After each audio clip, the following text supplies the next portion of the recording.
Hello, everyone, and welcome to the Symphony. Symphony Entertainment Gaming and Arts is my gaming company that focuses on horror systems, indie games, organic content, and player agency in an attempt to bring a symphonic approach to horror role playing. I am your host and your storyteller for the evening, Bridgett, and we are back with the season 1 finale of Sanguine Arts, Symphony's very first Vampire the Masquerade campaign that takes place in modern nights in Columbus, Ohio. We only have one announcement for the evening, and that is that Symphony does have a Patreon. So if you like this content and you would like to help us create more of it, please consider backing us at patreon.com/Symphony Entertainment. Red lines have been discussed with the cast and crew. The X card is in place. X's can be sent via private message. No judgment passed. No questions asked. We will also be using the green, yellow, red traffic light method, which can be called by any cast member at any time. Without further ado, let us unveil this cast. Cast members, please introduce yourselves. Tell us where people can find you and some of the things that you do. And we're going to start in the full introduction order in which we released our preludes, which is going to start us off with Tracey. Woof. Okay. Hi, friends. I'm Traci A. I can be found on most internet platforms as Mythical Magpie, one word. Tonight, I am playing Rosalia Lombardo, the Thin Blood, and I'm very scared. This is a valid fear. Coming in next, our next prelude introduction, I do believe, was Doc. Doc, tell us who you are, who you're playing, and where people can find you.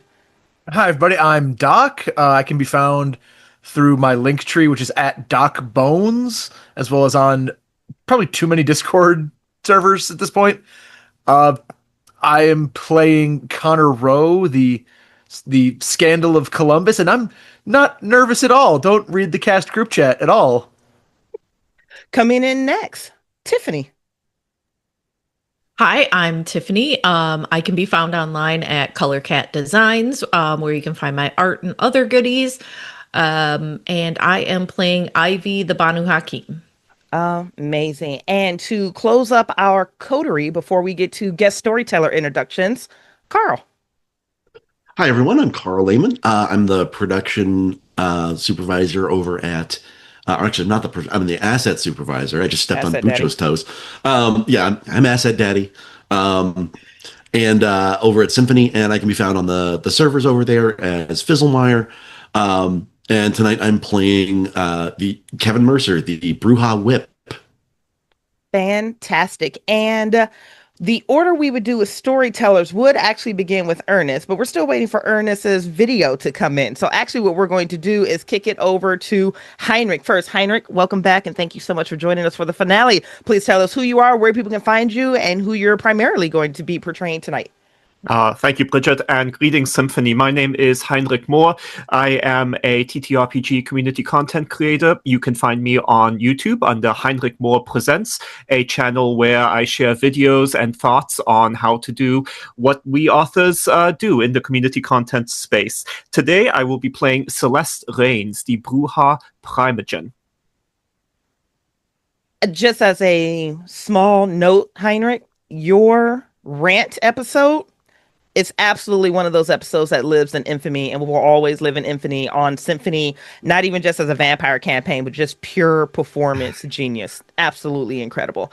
Very kind. Thank you. Oh, no, honey, listen, the gratitude is absolutely coming from this side of the world because, wow. Doug, baby, please introduce yourselves. Tell us where people can find you if you want to be found and who you will be primarily portraying tonight. Hello, everyone. I am Doug. I can't really be found on the internet for the most part. Unless you're on Discord, just hit me up, DOA Nexus. Yeah, that's really it. Yeah. Who are you playing tonight, baby? I am playing Theodore von Koenig, Ventru Primogen. Yes. And Ernest. Be a menace. Be the whole problem all the time. Oh, God, he comes in delicious, too. Look at him. Woo! And I am focused. And Ernest, gorgeous, please tell us who you are, where people can find you, and who you will be primarily portraying tonight. Hello, I'm Ernest. Jesus. Distracted all night. Sorry. You can find me at Hollow Invective on Instagram, Twitter, not Facebook, but TikTok. I will be playing Moses, the Banu Hakim. Primogen of Clan Banu Hakim in Columbus. Guys, look at the talent level on this table. This is going to be delicious. Welcome to the finale of Sanguine Arch, a modern tale of personal and political horror that takes place here in Columbus, Ohio. Your storyteller will be providing the recitation of the chronicle tenets. 1. Never endanger or betray the domain. Our community is stronger together. 2. Unapologetically defend the traditions. They keep us safe. 3. Ambition is rewarded. Liabilities are destroyed. The entirety of Columbus is going to be celebrating the official lift of the lockdown following all of the tragic events that happened at the Fort Rapid Water Park. Our coterie is intimately aware of the front end of that massacre. Much of the more experienced members of the domain have been cleaning up on the back half, and all have suffered in very colorful and creative and horrifying ways. Your Prince de la Sombra, Prince Nia Glass, is holding a gathering to celebrate the official lift of the lockdown and to bring the entirety of the community of Columbus together, some 200, 240 kindred, depending on who was locked out of the city, depending on who's here, to be able to come together and debrief and heal and talk about the future of where Columbus goes on this very careful point of pivot where Columbus could swing in some really dangerous or potentially very inspired ways. So you all know that this event is occurring. It's going to be happening on Elysium grounds, which rules, as we've established here in the Symphony universe for the Elysium, this is going to be no violence, and this is going to be no powers of the blood. Now, as Doug, my head storyteller in my local LARP, also indicated that tradition 0 or tradition 7, depending on how you play the game, is don't get caught. Am I saying that you can't use powers on Elysium? No. I am simply saying if the keeper, the prince, the sheriff, if anyone catches you, you're going to have a very colorful start to season 2, or you may have a very colorful end to season 1. But these choices are in your hands to do with however you choose. The location is going to be the Valley Dale Ballroom. Now, this is on the north side of Columbus, but it's situated to be in a rather peculiar, odd space. So if you're winding down Sunbury Road, there's nothing particularly around this particular massive venue. It's surrounded by the forest of Alum Creek that runs in the background. There's nothing to the left and there's nothing to the right of this particular venue but forest. Now, up the road, when you start approaching Mock Road, there are various abandoned apartment buildings. When you start going the other directions, there are those cursed small businesses that never seem to stay in business for more than 6 to 12 months at a time. The Dairy Queen goes up, the Dairy Queen comes down. The liquor store goes up, the liquor store comes down. There's something about this particular area. And Connor, and more particularly our Ventru, Theodora von Koenig, would know there's certain things you can do to control the economic conversation of an area. So this location was very specifically provided. I'm just going to tee this up to the gathering by the owner, Primogen Theodore von Koenig. Now, Doug, do you want to just give us a quick description of the venue? And then I'm going to start onboarding you guys one at a time for your arrival. Well, the description is going to be when you enter the venue, I think. So the way I imagine it, the theme of the evening is spotlight. The prince themselves, a user of Oblivion, it could be a little dramatic, I would imagine. The tables are set up where the spotlight is where the Primogen would be sitting. And from there, it goes in a circular fashion. Think of it as a circular swatch that goes from the spotlight and then lesser versions, grays and whites, all the way to the seat right next to the Primogen, where it's just kind of black and you see more of a silhouette. It goes by status. So the Primogen usually has the most, and then the rest of the clan goes down in order. And of course, where the prince is sitting and where her court and officers are.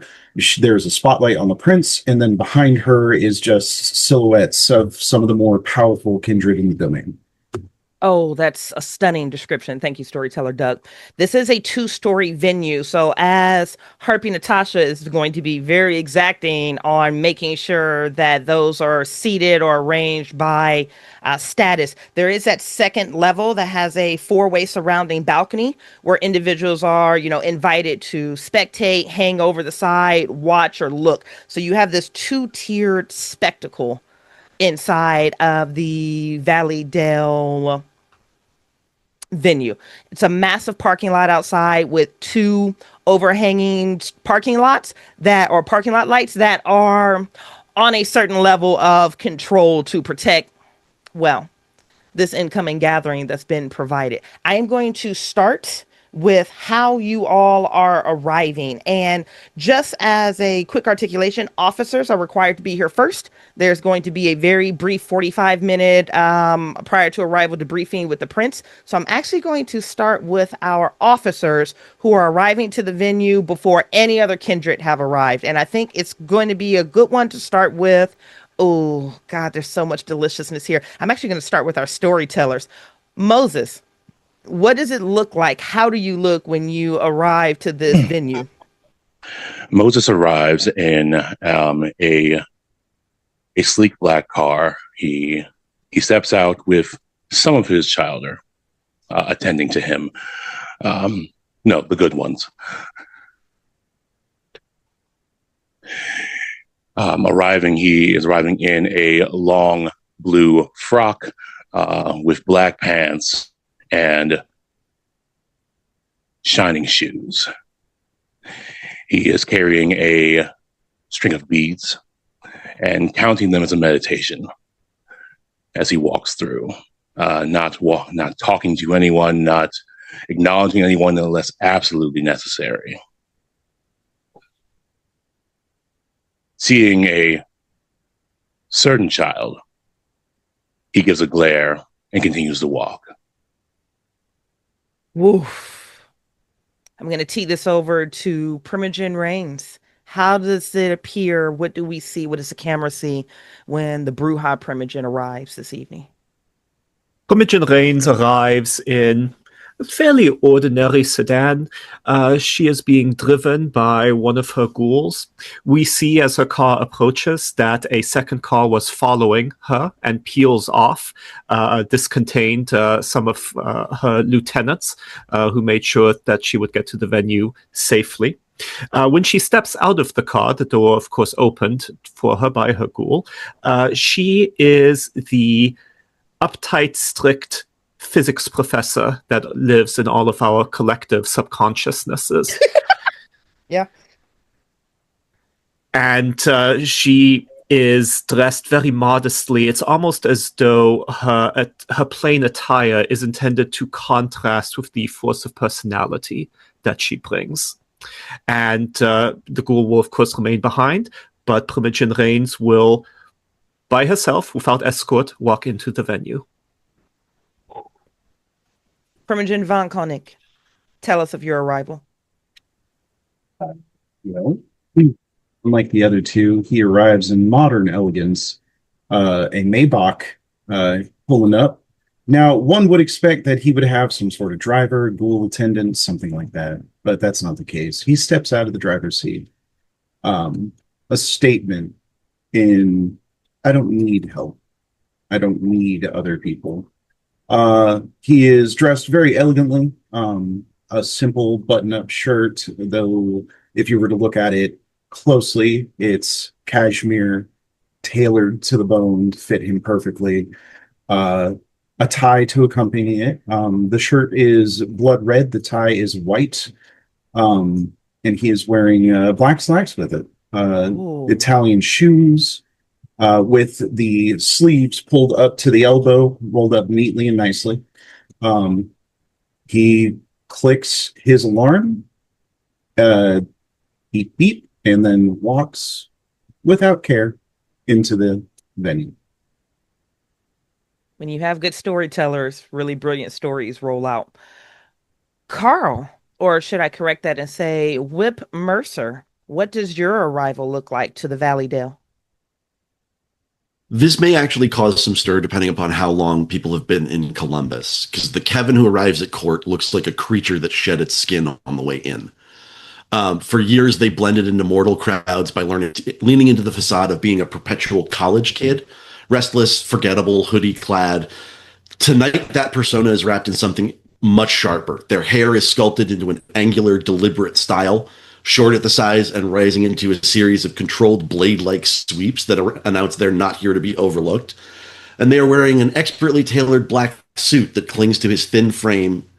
Each piece of it is jet black, but made out of materials of different textures, so each piece can be clearly seen. But what truly sets it apart are the sleeves. There are a series of knots, runic knots and symbols from every culture on the planet that represent freedom, independence, and protecting others. And they're in a thin gold braid going up and down the arms that, if you're far enough away, looks like a long chain with every link broken. And for the first time in 30 years, the Bruja has not come to court to blend in. And for those who've been here a while, it's an unmistakable statement that they have teeth, and tonight every kindred in the room is meant to see their face. Fuck yes. Coming in next, we have our new Scourge that has not been announced, but will be announced at this gathering. Scourge elect, I should say. Ivy, tell us of your arrival. She rolls up in the same beat up now car, the poor Ultima. Poor Ultima. That Ultima deserves a character sheet at this point. It really does. I know. So when she gets out and she probably slams the door, the side mirror probably finally falls off, that it's been like dangling there for a while, from the gangrel. And then she is wearing mostly like what her character sheet looks like. So it's a leather long sleeve top that's like cropped, and then leather pants with knee-high combat boots. And she's also wearing Angel's leather jacket.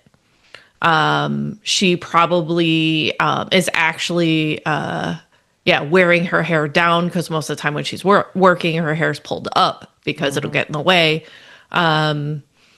So she looks presentable, but also is giving a slight I don't give a fuck attitude as she's walking in.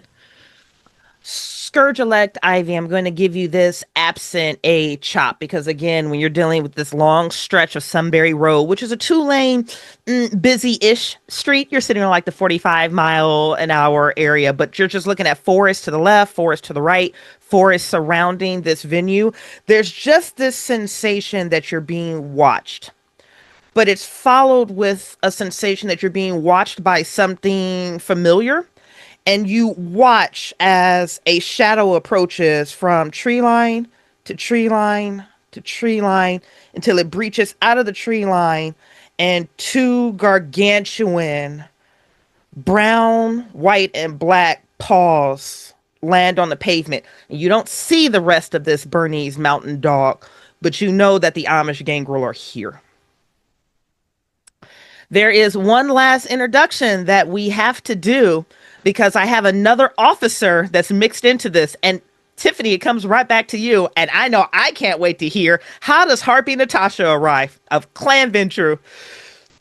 Oh, I'm sure. So she probably rented a blood red limo. Yes, she did. And so she's rolling up, and it's like stupid long, so everybody can just see the entire car pull up to the door. Like, you know, like the movies, it's like panning, the car just isn't ending. Right. And her attendant, with all the notebooks and her, you know, Prada purse on the top, is running out and around the car to open the door for her. Mm-hmm. And when she steps out, she is wearing this full black gown that has Swarovski crystals all over the top, and then they fade into red on the bottom. So she's wearing her Louboutins. Her hair is still pulled up, but she managed to like pull a couple curls down so it looks more formal. And yeah, she stands up and takes the hand of her attendant to get out, and they walk in together. And then the car like slow rolls past, so you can just watch the entire back half of the limo from the door. Bright red limo for Harpy Natasha. That's listen, Primogen, them yo kids. I'm just saying that right now. Okay, the officers are going to be coming in, and guys, this is just going to be a quick touch base scene, but in the effect of the actual story, it's going to be like an hour long debriefing on expectations and whatnot. But this is just getting all of our officers in the room for a brief, hey, court is going to be happening in an hour. Here's where you're not going to fucking embarrass me type of meeting. So Tracey, somewhere inside of the Valleydale Ballroom is a side room where all the officers are being gathered. What does that room look like? So normally this is a concert hall. People have concerts, and so there's usually like a green room or a couple of side rooms. One of those rooms for tonight is decked out. It is covered. The walls are covered in hastily but expertly put up drapery to make the room soft, to make the room warm and inviting, almost like once a vampire has pulled you into their mouth. You are all coming into this space, and it's warm and inviting, but it is full of sharp teeth. And in that back room, there are some lights that have been added after the fact. So we don't want any halogen lights over our heads. We want warmth. Yeah. We want shadows to be cast for many reasons, including the fact that the prince herself dabbles in shadows. And so the seats are placed in such a way that some are higher than others and some are lower than others, and almost daring people to place themselves in a spot, whether they are above or beneath someone else. And if you're late, you're going to get what's left. Whoa. Again, when you get good storytellers together, really amazing story happens. All of the collective officers who have introduced yourselves at this point, you're going to be entered into or escorted into this warm room. Now, Ernest, I'm getting ready to tee you up just a very brief description of an NPC of one of your childer. We have already addressed your seventh, your failure, which is Ivy. We've already addressed and portrayed your first. Now, we don't have anything going on with 2, 3, 4, 5, and 6. So you're going to be able to choose one of those in a moment. I love Heinrich's face. You're going to be able to choose one of those in a moment. I'm just going to give you this articulation. I like the idea that this is probably one of your childer. Nope. I'm not going to give you any articulation. You know what you're doing. You're a storyteller. So when you all enter into this room, Prince Nia Glass is already standing there, and this is Court, and it's her first time making an appearance after a significant event. So you know that she's wearing a black dress, but there are multiple times when you look at it, it's like, I don't know if that dress is moving in shadow. I don't know if that's actual fabric or if she found a way to actually just move with adorned shadows. And the fact that you can't quite tell, and the fact that it feels like her dress itself is looking at you, immediately makes you go like, this bitch is wearing shadows. Okay, that's what we're dealing with tonight. There's a very hollow intensity about her, but there's a delight that's running around the edges that just immediately cuts at all of your teeth, because all of you are predators in some faction or another, and you know when a predator is excited about something. And whatever she's potentially excited about is probably not going to be a good thing for most of the people who join this recording by choice today. And I am going to remind everyone that you're here by choice. The only other thing that's in this room, before I tee this up over to Ernest to describe 2, 3, 4, 5, or 6, whichever one of these childers is, Nia Glass is standing directly behind one individual that has already been occupied in the room. There is a black and silver wheelchair, and I Am Mohammed is currently sitting in this wheelchair. She is wearing a pale reflection of the vibrance that you typically see in her long sleeve shirts and her pants. Her hijab is still coming down, but when you guys walk into your principle of the faith, this is I Am Mohammed, she is sitting with both hands on either side of the handles of the wheelchair. Vitae has pooled in her two eyes, where it almost looks like they're completely black, but just more you look at them, you can tell that they're just dark red. And her pupils behind the eyes are looking at multiple things, but she's a pale reflection of the vibrance of the woman that you guys know as Columbus's principle of the face. She feels hollowed. She feels detached. She feels like she's not present, but her body is, and whatever she's looking at, whatever she sees, whatever is happening to her is what's occupying the majority of her attention. Now, Ernest, Prince Nia Glass hired one of your chowder to stay on I Am Mohammed, the principle of the faith, full time as protection. Now, typically when you enter in these type of negotiations with the prince, she just pays really well. Typically something of this nature for another officer would be a major boon or something of that nature to make sure that nothing happens to this officer. Nia Glass did something different that also sets you a bit on edge. This wasn't a contract. It was a demand, and the demand comes with consequences. If anything happens to this woman, she's killing the chowder that she ordered to watch over it and two of your other kids. And that was just the demand. Who is standing behind I Am Mohammed right now?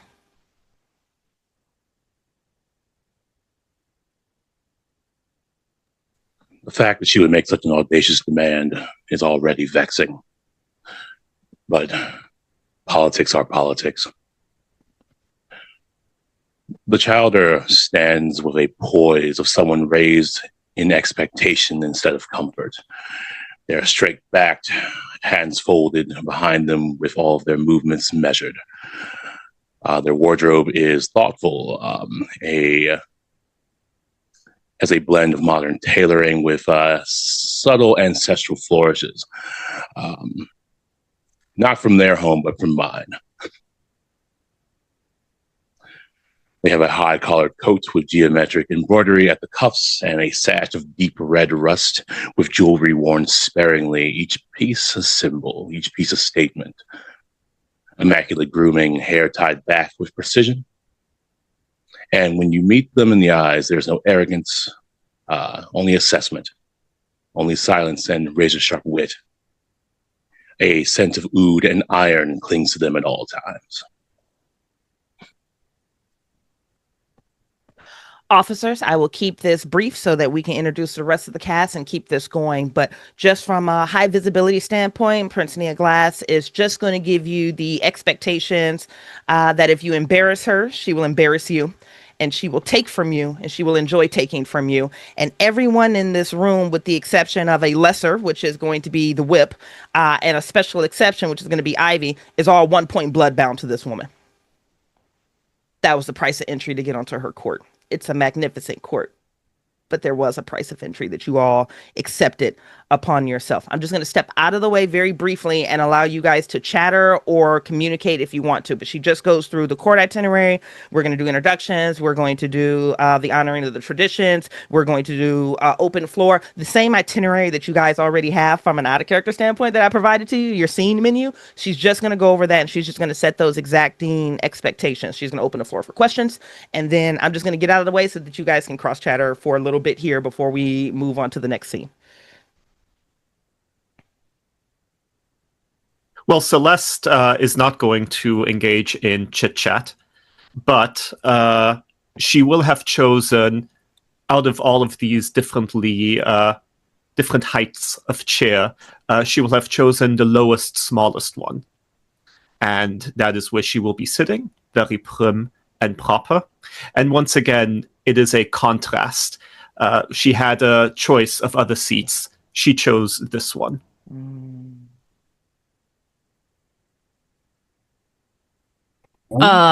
Ivy is putting distance between her and Moses, and she refuses to sit, so she'll just go find a corner to like post up on, lean up against, trying to be the cool kid, trying not to pee her pants, but she's not going to betray any of that though. Ivy, did you tell your clan that you got appointed to Scourge?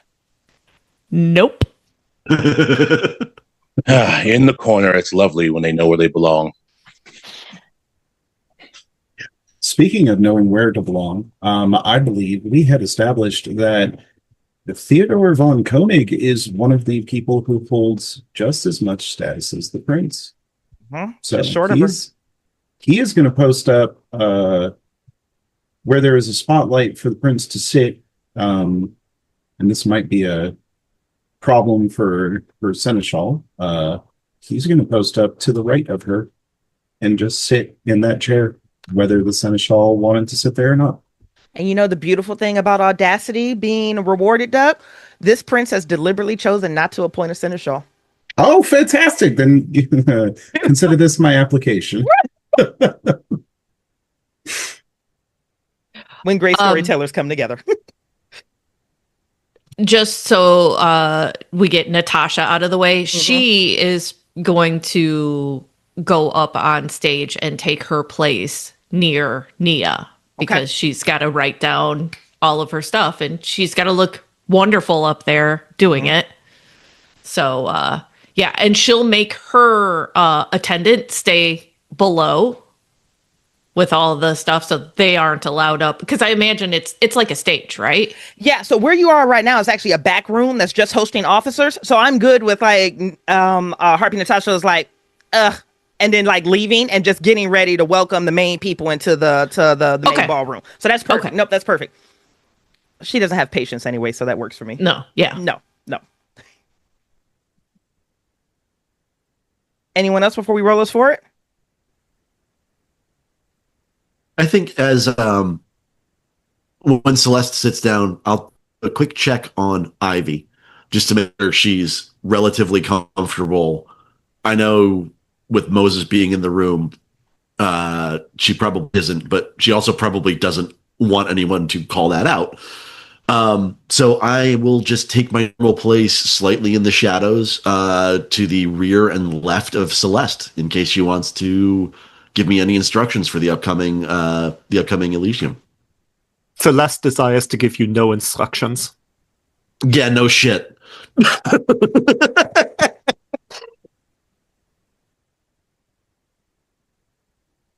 Stunning. But she'd be pissed at me if I didn't give her the option. Oh, let's be honest. She would be disappointed either way. She'll find a way to that path. As Ernest nods and like disappointed sire as well. Anything else before I roll us? It's your time. Real quick, I think when you step up behind Celeste, there's going to be an appraising look coming from Von Koenig at the attire, and he's just going to make a snarky remark about, "Oh, interesting to see a bold choice from the Bruja finally," and then shut up. What clan is Theodore? He is the Ventru. Oh, of course he is. Yeah. Well, the Toreador aren't here to do it. You'll get at the first start of the sentence, Kevin will like look at you being like, how's this sentence gonna finish? And when it finishes is at least neutral, he's gonna go, thank you. Celeste will at first act as though she didn't hear. Then it's almost like there was a noise, and she'll slightly cock her head and say, I'm sorry I missed that. It's okay. You miss most things.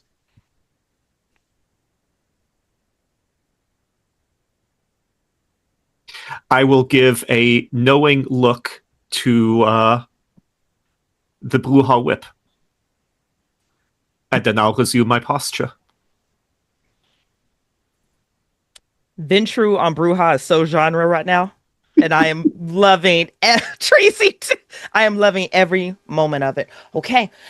You all can hear the noise and the excitement and the energy picking up from around you as kindred from all over Columbus and Neoglass's reach is vast begin pouring in with their rumors and their gossip and their glad handing, their snarky remarks and their relief and their celebration and their anger and their fear. And you can just feel that energy and you can hear that noise populating around you. And as of right now, you guys are going to be free to be released to do the mix and mingle as you choose before you get called onto the stage that storyteller Doug described, and we're actually going to begin court. As you are leaving the room, Ivy, your phone populates with a voicemail. It didn't ring, just a voicemail appears. Good evening, Ivy. I hope you're doing well. I know we've never met, and we will be meeting each other soon, as this call comes a bit out of the blue, I'm sure. I have received permission from Prince Glass, Her Grace, to relocate into the Columbus area. I need to finish up my packing here in Elkland and get heading out your way as soon as possible. I know the Prince is not wanting to be kept waiting long. I'm coming in at their request to address matters in the area related to our clan, and especially our relationship with the Bruja. Prince Glass has not been happy with the animosity that your sire, Moses, my brother, has created. Especially after the efforts of our dear sister, your aunt, Corinne, has done to try to mitigate and keep things as stable as they can be. I'm contacting you out of all of Moses' children because Corinne thought you were probably the best to assist in this matter in rebuilding the relationships that play and getting the domain more stable after its recent events. I'm looking forward to working with you, and hopefully you can give me some good pointers about, well, how to redecorate Moses' haven. I'm looking forward to working with my niece. Where are my manners? I'm your uncle. You know me as Josiah Berlinger. We'll see you soon, and you also have my condolences and love for your loss.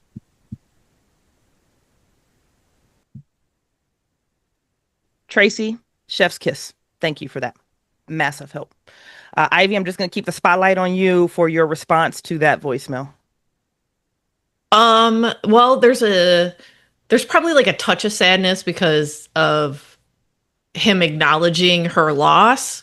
But at the same time, she kind of has like a shit-eating grin that like nobody's seen. So I think that means that when she walks out of that back room, she is going to take a seat at the Banu Hakim table.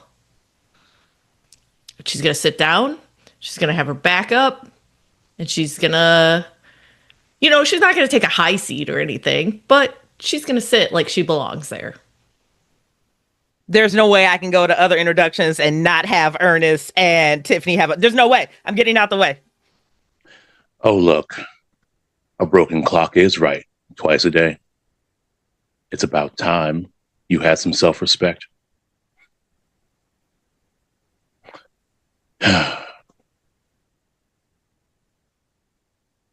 She's just sitting there with a shit-eating grin. Because she's not giving away shit about what is going on. They don't know she's going to be announced as Scourge. They don't know the phone call she just got. They don't know that she and Corinne have been talking. So I think after that call, something shifted. Things are actually going my way. I am doing the right thing for once. So, yeah, she's just going to sit there and be quiet for now. Out in the parking lot, Connor, what does it look like when you arrive? I roll up in the usual vehicle of choice. I can't remember if it was an Audi or a Beamer, but whichever one wasn't stolen outside of the bar that night. I get out and it is the usual suit that you see him wearing. It is very well pressed if he just got it back from the dry cleaners. Mm-hmm. Because, I mean, after all, this is court, and if Gloria is going to be there, I don't need her throwing shade on my choice of clothing. Mm-hmm. But you notice on the tie that I'm wearing, it looks like a spot that was attempted to be dry cleaned off, but didn't quite come off. And I'll park the car and straighten my jacket. If there's any other kindred around, I'll warmly greet them, shake hands, etc. Be very, very cordial. Perfect. Most kindred are on there, and I'm going to air quote best behavior in these type of environments. And I'm air quoting it because sure, they're on their best behavior because the stakes are higher, but also this is Camarilla theater. If you're going to show your ass and have a good time, this is where the fuck you going to do it. You can feel that energy. It's palpable, but a few people shake your hands. A few of the snooty ones, I'm sure somebody's Toreador is just going to walk by you. But the one thing you are noticing, well, not you are noticing, the one thing you notice is Gus is just sitting in a parking spot all by himself, bathed in one of those flickering, motion controlled parking lot lights.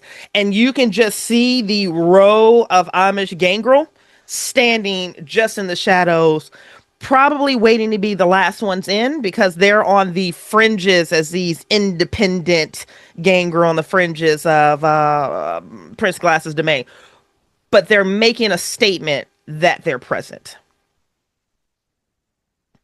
I'll nod to them as I start making my way in, as if acknowledging, hey, I see you there.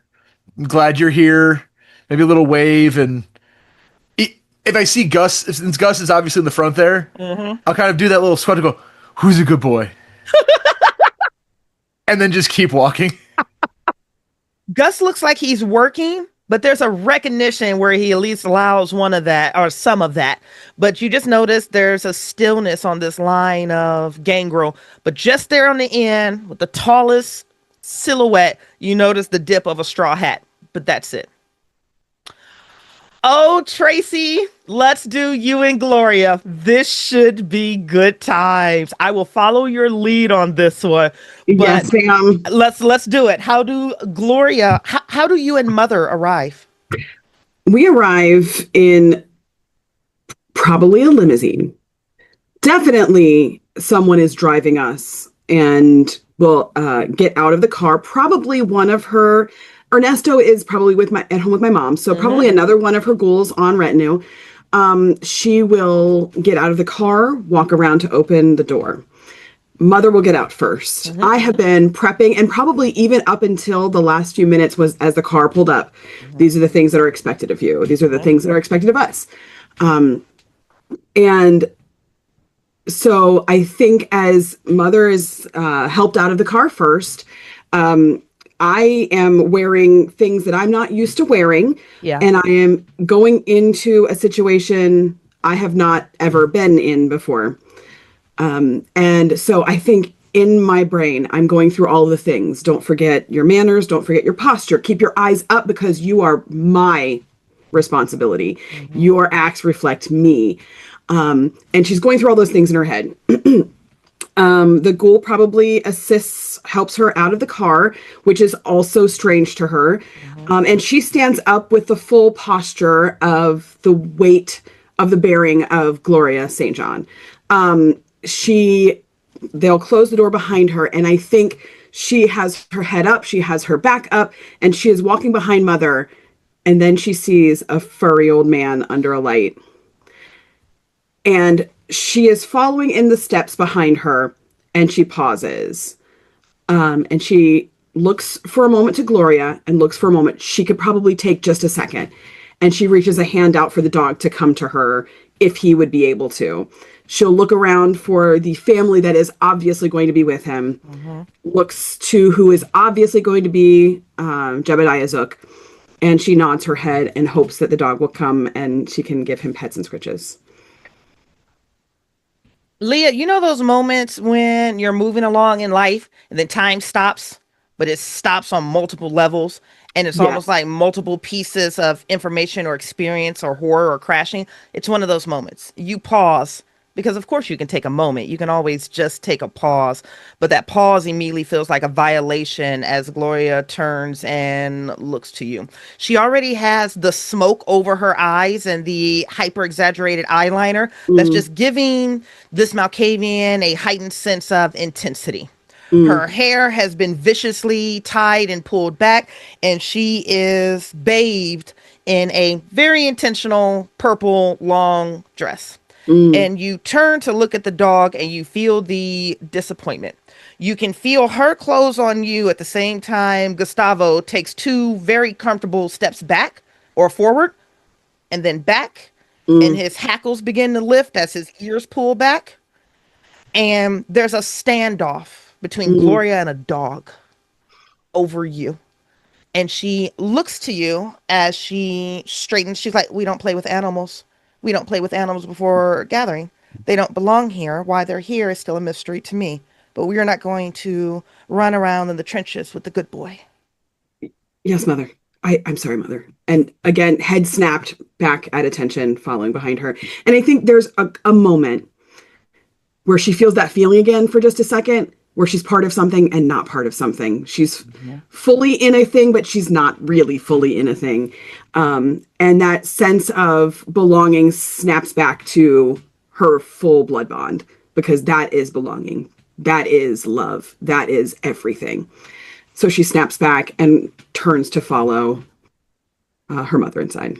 And you turn, and Gloria does that really heinous things that parents do when they're not directing their children, but controlling them, where they put the finger on the top of your head and do the spin and guides you forward. And she throws a half partial glance at the tree line. And that last point in time where everything catches up with each other is a very, very obvious mine. It's a very blatant marking of her territory. And it was a very deliberate.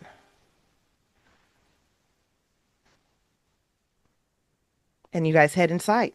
Just for my own articulation, have I given everybody the intros with their characters and their PCs in, other than Corinne, which I'm okay with, just Corinne gets inside? Yep. Is everyone on board? Okay, beautiful. So moving into the next portion this is just everyone inside of the gathering hall milling around. Court is going to start in 20 minutes in real and in game time. So this is me yet again getting out of your way as you guys are milling about. Connect with your sires, connect with your primogenitor, connect with each other, go off, have secret meetings, do whatever it is you want to do. You've got 20 minutes before I launch this court, and we actually jump in. I have 2 things that I am doing immediately. The second that I walk into the room, I know that there's a lot of people going through here. And there's a lot of new faces. Maybe not everyone is Camarilla. This is, after all, an Elysium. I'm looking for red hair in the crowd. Ooh, absent chops. No red hair. I mean, there's redheads here, but you know the red hair and the booty shorts, or at least the red hair and the build that you're looking for. That's right. She is not present. Do I see either Ivy or Ian? You see both. Ivy is sitting at the Banu Kahin table with her fucking sire. You can feel the drip coming off of that. And Ian is in a wheelchair on stage. And I've already given you the description, and Ernest is giving you her protector's description as well. She's the only officer on stage right now. Everyone else is mixing and mingling.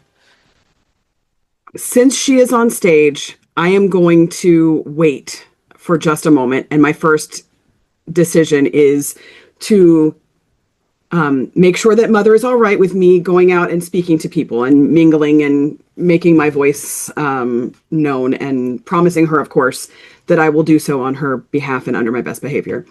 And she releases you. I will head over towards the stage, but on the way there, I am stopping so that I may try and surreptitiously hand a note to Ivy. Oh, either perfect. in her hand or in her pocket. I don't care if Ivy notices. I don't necessarily want Mother to notice if I can help it. Nope. Let's do it. Let's throw these damn chops. Okie dokie. You ready for me? Wait, can I see if I see her making that move and she's trying to be quiet and try and help, or no? Like, do you want a perception check from me? Do you want... No, let's leave it. Let's see where she goes on this one. Yep, let's see where she goes on this one. Ready for me, baby? Yes. We are swinging, and you please make a chop at some point during this season. We're swinging in 3, 2, 1, throw. Whoa. Wait. Oh, that's not a loss. That's not a loss. Outright. Okay. Storyteller threw scissors. Okay, and I threw scissors as well. Okay. So I'm going to assume it's stealth plus... Is it dex? I like it. Do it. Okay, so for me, that's a 5. Okay, that's a 5. Beautiful. With the awareness check on Gloria, it would probably be a 5 about as well. But storyteller Doug, Gloria is a very insane Malkavian right now, and I'm talking about more insane than typical Malkavian is. She's deliberately being psychologically deconstructed. And she's also fucking around with her clanmates right now. What negative would you give her on noticing something that her child is doing on the other side of the room? He is oblivious as fuck. Okay. You want to do like a -3? Yeah. Okay. That is going to be enough for you to succeed, babe. I want a chop. Oh, God. Had to happen sometime. So I don't care if Ivy sees. So I'm going to pass her a green Post-it. Okay. And on that green Post-it, I'm trying to add it here. Let's see if this works. I don't know if that works. Oh, it's one of them stupid web P ones. Yeah. I'll read it if you want me to, Ivy, unless you want Well, the audience is going to need to be able to hear it anyways. Yeah. Well, I didn't know if she wanted me. Okay. So it says, Ivy, I haven't forgotten the promises that we made. I haven't forgotten you all were my first friends. I'm here for you still, Leah. Aww. So I will palm it to her and keep walking. Yeah, Ivy, when she reads it, because she probably has it like under the table and is reading it, because she doesn't give a shit if they know that she has something, but she's not going to let them read it. And then she'll put it on the inside pocket of her leather jacket and make sure to like look at, Leah as she walks by, like try and catch eye contact so that she knows.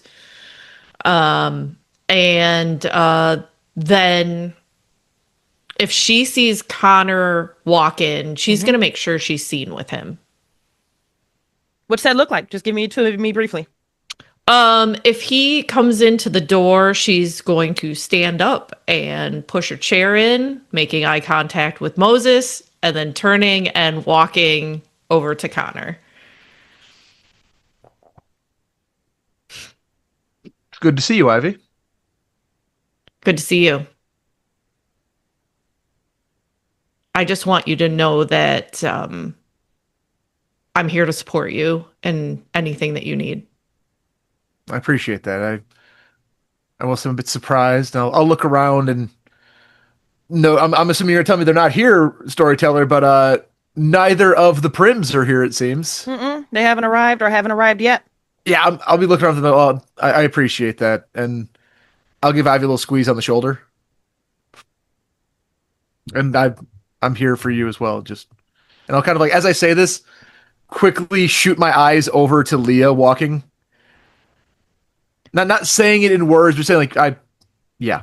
If I see that, I'm gonna, look at Connor and say she's okay for now. Yeah.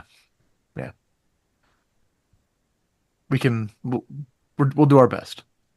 Yeah. We got a lot of moving parts, so don't relax, okay? I haven't relaxed in 30 years, Ivy. Why start now? Just letting you know. Okay, let's go take our places. With the hedgehog, I give it a nice squeeze, like the little like pat, like, all right, we've got places to be. Yeah. And then she'll go and take her seat back. I'll greet a few people across the room, but slowly make my way to the venture table. Mm-hmm. And I would say, Primogen Theodore von Kona, you do notice, as I'm greeting people, full eye contact to every single person. There's just a small whisper off to the side. No one can really hear it, but Koenig nods and says, even an old dog can be taught.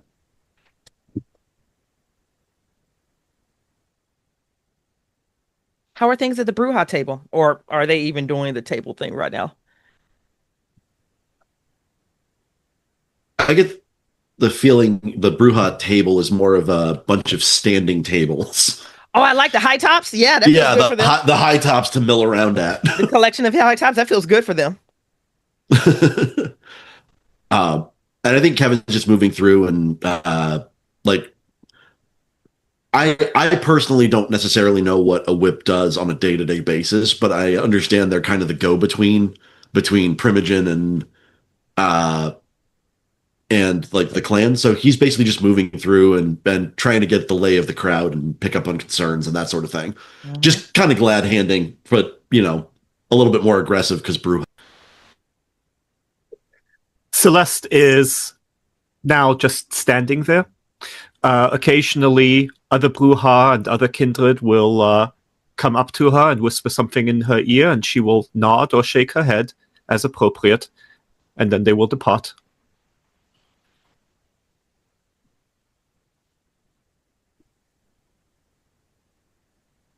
Heinrich, just something that simple sent a chill through the entire table. Anyone else? I think I would like to try and speak with Ian for a moment. I see that she's up on stage, and so that is taking a risk. I also see that she has bodyguards, and that is also taking a risk. So I will approach at a safe distance and stand and wait to be acknowledged by potentially one of Moses's children. I don't know that that's one of Moses's children, but the bodyguard, I'm assuming, looks pretty focused on their task. You probably would know that it is one of his children by the way that they dress and hold themselves. Ooh, good call. Good call. Good point. It is Moses. That's fair. Storyteller Ernest, I'm going to let you engage with this NPC encounter with someone trying to approach your charge. It's not that Ian can't have guests, but you know that you and one of your siblings are going to die if anything happens to this woman. Yeah, Moses has to maintain his brand, obviously. So, Tracey, you can go. You start. You approach. So this girl who has the thin blood tattoo burnt into her flesh, but is walking up with the confidence of nobility. Although if this person looks a little deeper, and if any of her friends are watching, they know this confidence is a suit that she is wearing. It is not. She doesn't necessarily feel it deep within, but she stands and approaches. Rosalia Lombardo, I would like to speak with the principal of the faith for a moment, if I may. You approach the principal with such a shaky mien. Are you sure? She holds up her hand and she points to the ring that Ayan Muhammad has gifted to her. Mm-hmm. It is a ring that bears a flower. She knows that I would like to be in her presence.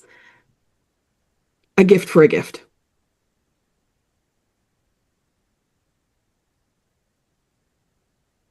Be well. For if you are not, well. And she steps back just a bit.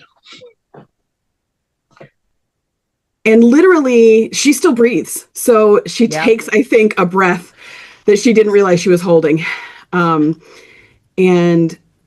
if I'm not mistaken, it's just the three of them currently on stage. It's just the three of them. So this is in full display of everyone. Everyone is watching a thin blood on stage approach the principle of the faith. Yeah.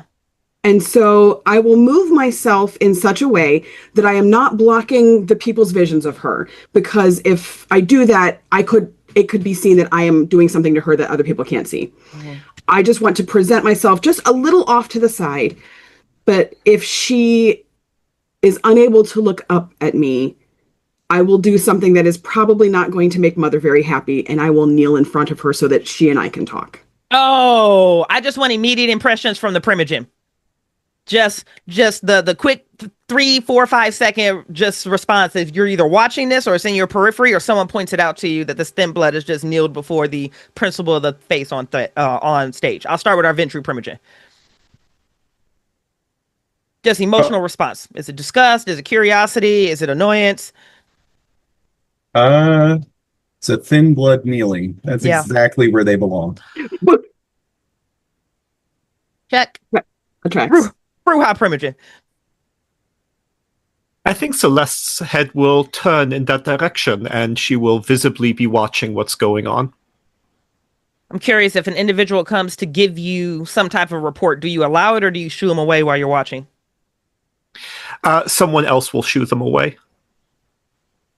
Yep. Banu Hakim primogen. Look, children, she prays to wash away her inadequacies.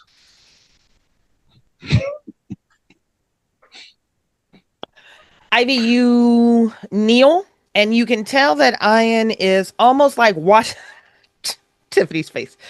Oh, Ernest. You kneel, and you can tell that Ian is watching a movie that you can't see, or she's looking into a realm or a dimension that you can't see, but her focus is watching something. But once you come into her proximity, once you kneel, there is a smile that pulls across her face, and you can feel that warmth of that recognition. And she just lifts up her left hand, and it trembles a bit, and she just reaches it out towards you. She misses you completely, but it's in that direction. My mother has been suffering with multiple illnesses. I'm used to catching a hand and bringing it back to me. So I find her hand and I bring it and I enclose her hand in both of mine, making sure that the ring that she gave me is on top and facing her. Oh, stunning. And you hold her hand and you just know that she's incapable of speech, but she's not incapable of communication. Understood. I will speak quickly to her because I know that we have a lot of time. And also I can feel a million eyes on me. Honey. And that is terrifying. She will speak quietly, but not so much as that if people are trying to listen, they won't hear her like with heightened senses or whatever. You told us to sow our grief and it will bear flowers. It will give us gifts. You are here to protect our humanity. And we have taken so much from you. Please know, if you can give some of it to me, I can take it. I can take some of it. We need you. All the people in this room need you.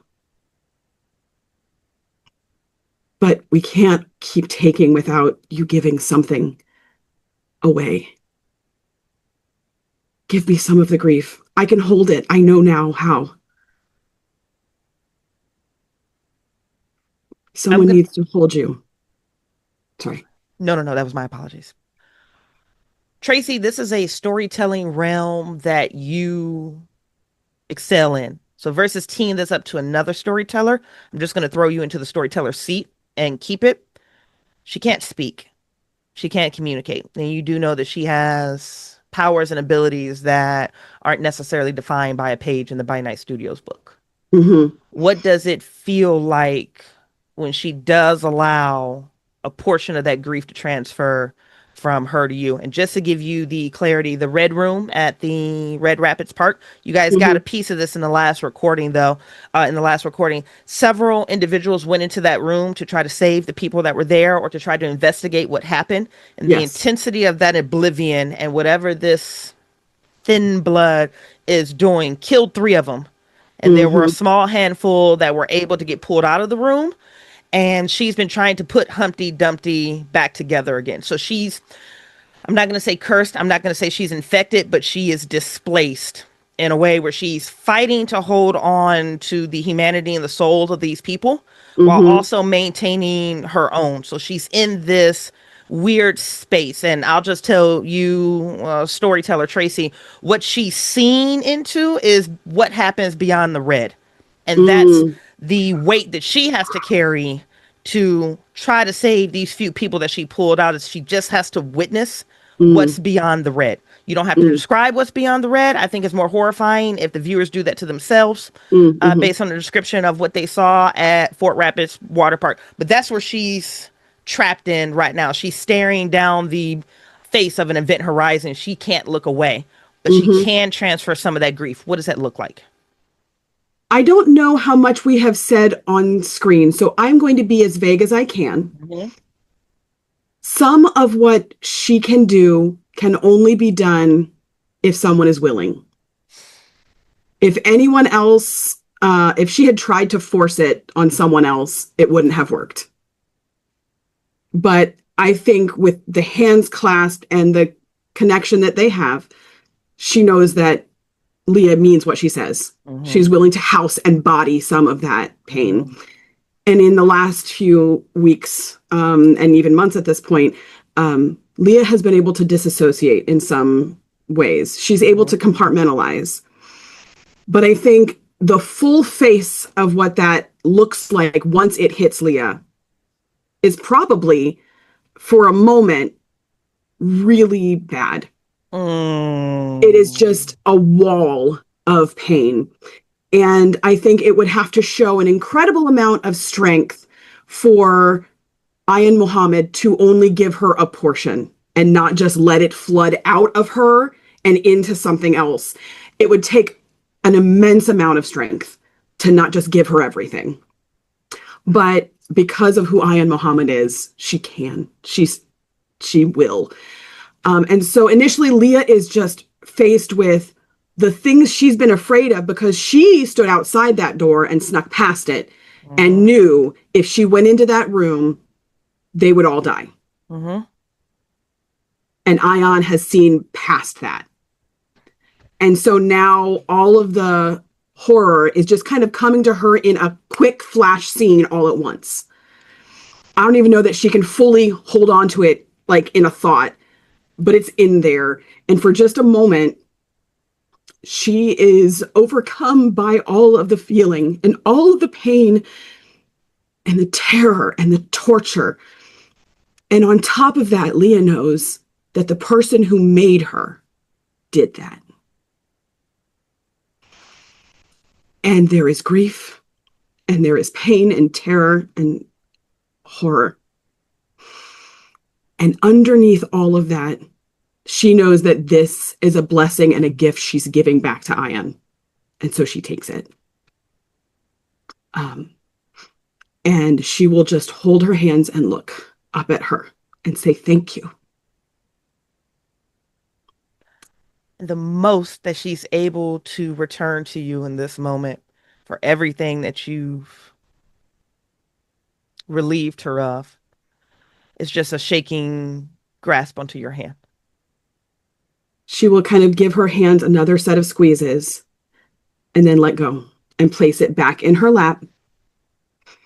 And it probably takes her a second to stand up because it's heavy. And then she stands and I think literally has to physically fix her dress. And for a moment, she's forgotten that everyone's looking at her. And she takes a couple steps back and she lowers her head as she turns and walks off stage. Oof. Tracey, color check. Green. So green. Okay. Woo. If I could just say for a moment, I think there's a brief moment where this NPC who was watching the principal, there's a brief moment where it's like, am I doing something wrong? Am I following the wrong person? There's clearly that emotion in their faces. They look back to their sire and look at this moment that happened in front of them. So yeah, just wanted to interject that.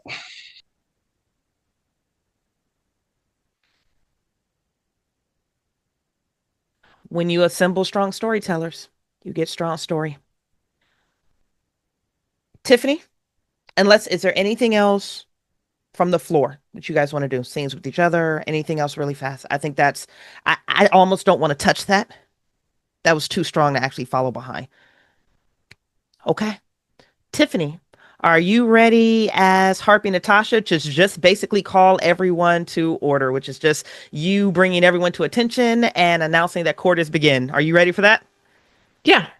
Talk us through what it looks like. Bring us to attention. I think that'd be a good point for us to take a 10-minute break. What, okay. After, yeah, now? Yep. After? Go ahead and call us to order. We'll go take a 10-minute break. We'll hydrate, let our nervous systems calm down from this shit Tracey does to us all the time, and then we'll rock out. Yeah, you mean make us all look bad, but that's okay. I want to go sit in my feelings about it for 10 minutes, Tiffanie. Damn. All right. So after that, then Natasha, being her extra self, is probably going to walk up on stage, nod to the Banu Hakim to pull Ion back a little bit, and take stage, make sure that her, like I said, is her counter or her attendant is lower on the floor. And she will probably clap and stamp her foot a couple of times so that everybody's looking at her. Because she's not going to, you can't use awe anyways. You're not supposed to. So she's not gonna.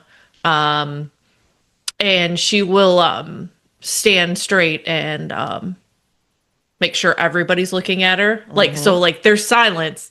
And then you can see her looking at other faces, making sure everybody's looking at her.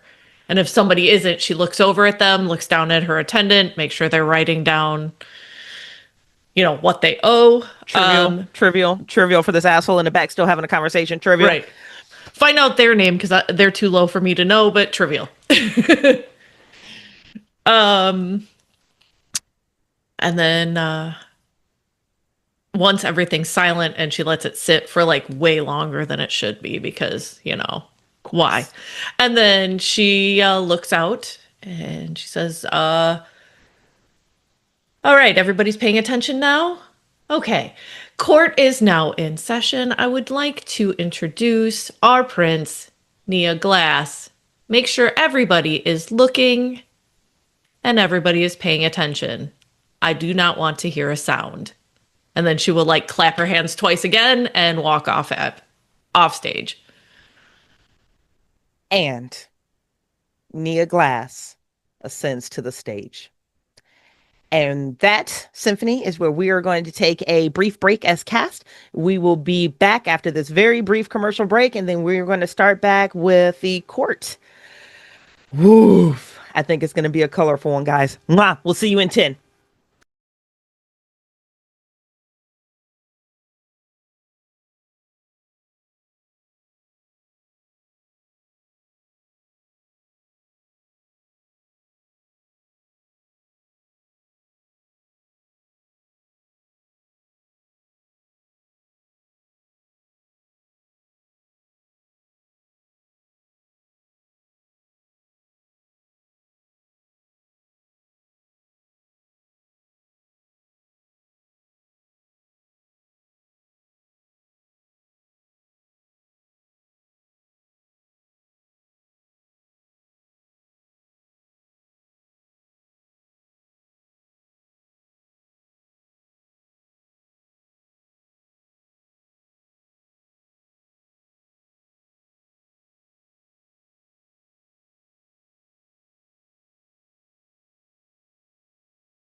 Symphony, thank you much.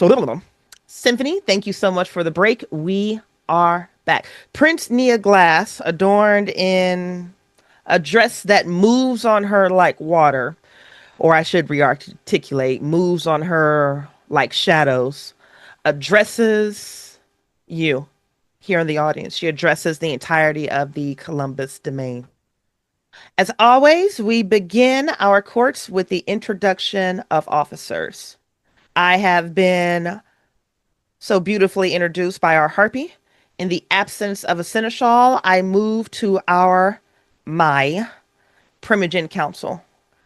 Would the Bruja Primogen please stand, acknowledge, and introduce yourself? Primogen Reigns will step forward, nod deeply to Prince Nearglass, and begin. My prince, I have the honor of being part of your Primogen Council on behalf of Clan Bruja. I am Celeste Reigns, sired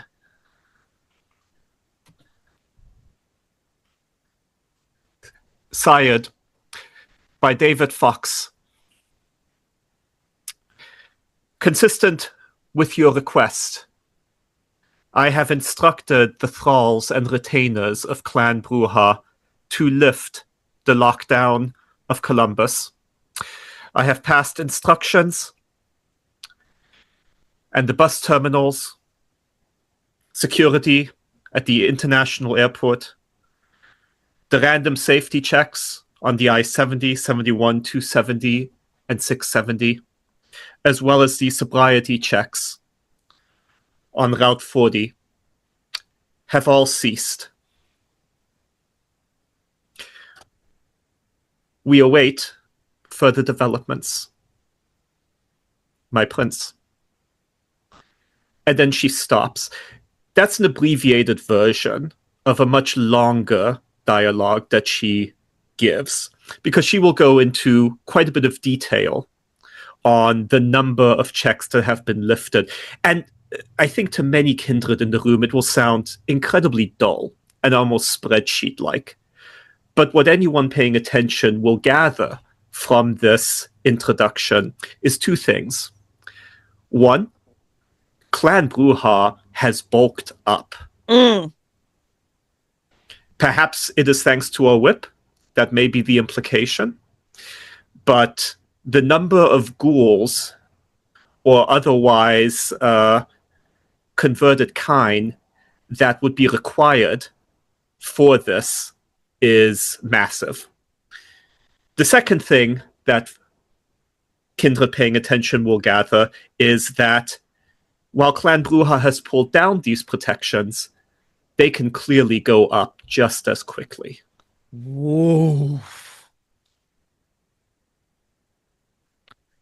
Thank you for the thorough report, Primogen Reigns, and your service to the domain of Columbus.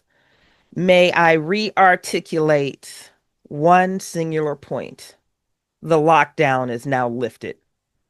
And that statement, combined with the awareness of what Clan Bruja was not only tasked to do, because that's a big deal for her to hand that to a clan, the celebration is deafening. Prince Neoglass sits through it. She basks in it. She bathes in it. She watches it. She drinks from it. She feeds into it. And even once she's hit her point of satiation, it's almost like this Lasombra can't get enough of it. And once that settles down, with a quick swipe of her hand, it cuts through the room like silence. Would the Primogen of the Banu Hakim please stand, recognize, and be acknowledged? Oh, you're muted. Because Symphony. Esteemed members of this court, I am Moses, Primogen of the Banu Hakim. By blade, by oath, by blood, I lend this counsel my lineage and the strength that it holds. Let our deliberations be balanced and our intentions disciplined and our nights unmarred by foolishness. Let us proceed with the understanding that clarity benefits all.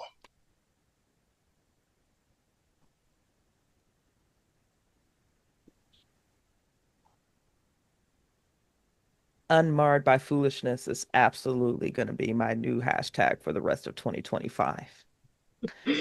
The prince goes through every other clan that does have representation. Some of them do, some of them don't. The Toreador do not currently have a primogen. They can report to any primogen that they choose. The Nosferatu at their size absolutely has a primogen. But instead of getting into a lot of NPC theater with that, I do want to kind of stick with the meat. So just know that these clans introduce themselves. And last but totally not least, with the Ventru primogen, please stand, recognized, and be acknowledged. Theodore does stand, taking full advantage of the spotlight in his chair. He doesn't have a bad side.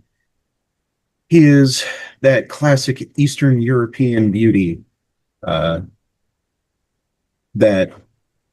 you see a lot in movies. Theodore von Koning, Ventru Primogen.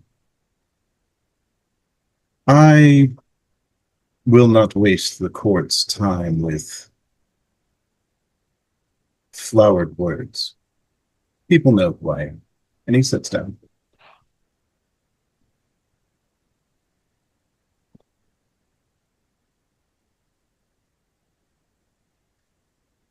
In your periphery, Primogen von Kon, you can see that Nia Glass is impressed, but she's typically impressed and amused by you. There's some push back and forth, but Ventru are really just like the budget La Sombre anyways, and she appreciates that for all of its glory. How dare you? Calling forward for introductions yet again, Harpy Natasha, do you have any news to present? And just before I get to you, Harpy Natasha, Primogen von, I lost her damn name that fast. Primogen von Konig, you sit down, and no sooner do you take a seat than one of the neonate Ventru that you know that you inserted onto this La Sombra's court as a herald, as a messenger, as a paperwork keeper, you know, the newbies that get little positions that keeps them close to the praxis. Everyone knows that she's spying. The praxis knows it, you knows it. It's just one of those things. Run scurries next to you, kneels down, and very respectfully, very quickly whispers something into your ear, drops her head in reverence, and she scurries off of the stage, and she drops down into the crowd, and she swims through tables and individuals, and she stops directly behind Connor, and she drops down and she whispers into Connor's ear, "You are required in room 43 now, or 437 now. I'll escort you." Okay. Koenig stands up, just kind of does the like dust off his shirt and walks back. I'll do the same. And this little one, she gives you like a quick meek smile. She nods in gratitude, and then she is very quickly going to escort you, moving you through crowds around tables, and then she's going to drop you into a room that's designated 437 or whatever number I gave it. It's just there in the back. It's a closed room that looks like it's just set up with a desk and a couple tables, a computer, filing cabinets, probably somebody's office that works here full time. And you're going to be able to be escorted into that room, and she's going to close the door behind you too. And just before I hop to that scene, I'm going to go back to Harpy Natasha, just if you want to freestyle anything while she's on stage.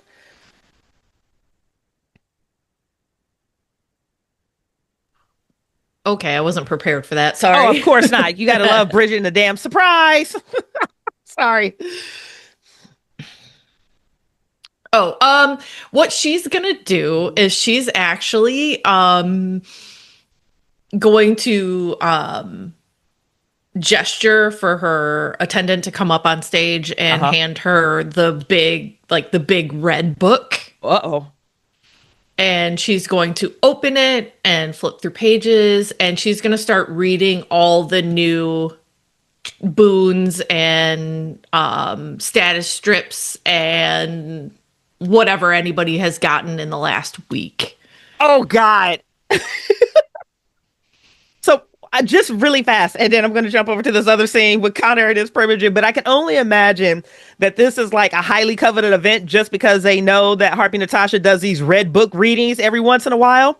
And you can eat off of the plate on this type of gossip for days, weeks, years. Status strips, that gets around the ecosystem, but boons are usually really coveted and not like shared. I can only imagine like someone has to pay you enough for you not to read their boons. And the people that can't afford it or can't meet that price point get all of their business aired out in front of everybody. Well, and she doesn't, the best part is that she doesn't give reasons.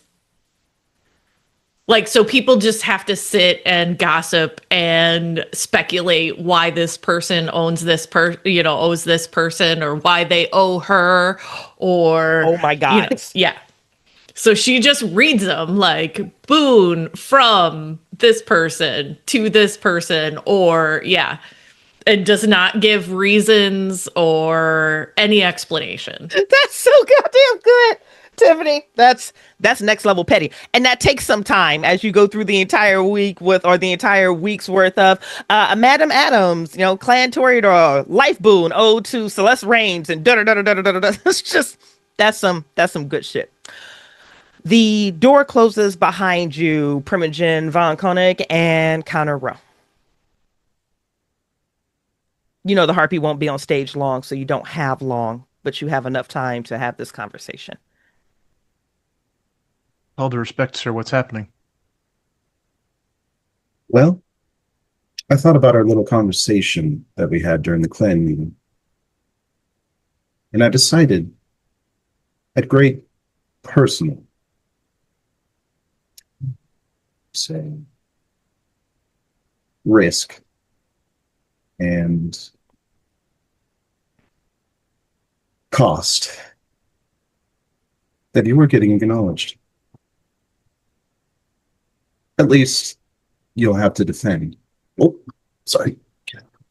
Hey, cat. Get it.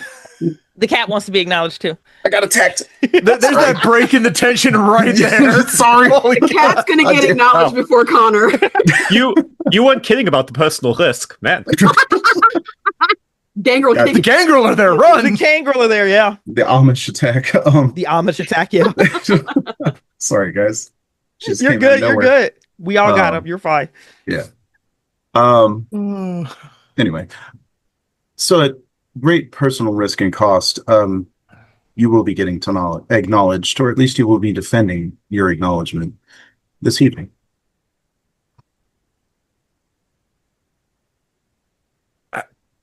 I don't know what to say. Thank you is usually the preferred. Thank you, sir. This is something that I've wanted for 30 years. I told myself when I learned the traditions that I would know what to say when that day came, but 30 years wears away hope. Takes away the idea that this day would even come. Thank you. You're welcome. And it has come. Do you remember what I told that, I can't even remember her name now, a footnote in history, so many weeks ago? Do you remember what I told this footnote at the end of our little meeting? Don't disappoint. Of course, sir. What is a Ventru if not testing? This is your test. I'll rise to the occasion, sir. You better. Mm. And he opens the door and waits for you to go first. He opens it for you. I'll adjust my jacket, straighten the creases, and walk out with my head held. If people can see me walking out, this is the straightest posture they've ever seen out of Connor. Like the head held up high. He doesn't look like the person they've known from that first meeting here at Elysium with the boy cowering in the corner. And the little one ushers you back to your seat just as Harpy Natasha's Red Book reading is coming to a close. And the crowd, folks are on their phone taking notes. Folk are right. They know better than the filmer. That's just, a way to break the masquerade and like ruin everybody. But folk are like taking notes on their phone. They're writing. There's at least one venture that just brought a laptop. I was like, I'm not even arguing with people today. I'm just going to go ahead and get mine and have a good day with it. But the Red Book reading, which absolutely amazing scene, concludes. Prince Nia Glass is going to call forward the Keeper's Office for news and updates, as well as the Sheriff's Office for news and updates. Now, pre-scene, I had already teed up Doug to play a Nosferatu sheriff that's been hired. But again, in the sake of time, the sheriff gives report. The Keeper gives report. And we're just going to keep running it down. The Prince stands and says, next to give report is the Scourge's office. Now, as most of you are very likely aware, we are still unable to revive justice. The principal of the faith, and her eyes sweep down over to Ian, and just this very visible look of agony and hurt crosses her face. She doesn't have a problem public facing that. Her gaze sweeps to Ian Mahogany, that hurt crosses her face, and she reconciles it very quickly.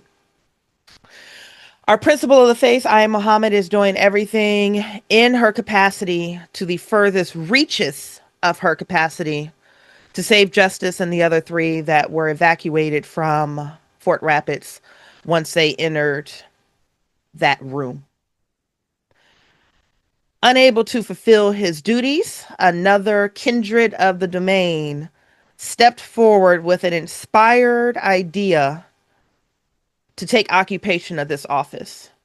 So it is this night that I openly declare that Ivy of the Banu Hakim now serves my praxis as our scourge. There is a Bruja woman, short of stature, wearing lots of jingles and jangles, who is the first to applaud. And it is joined through the room, whether people know who Ivy is, whether they don't. It doesn't matter. A new scourge has been appointed. I'm about to ask you, Primogen, Moses.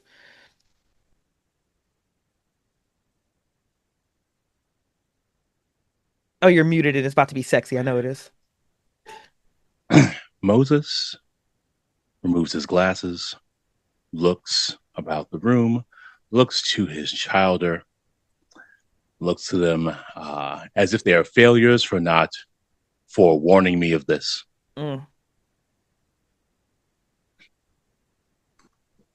But for appearance's sake, he stands and he gives two soft claps.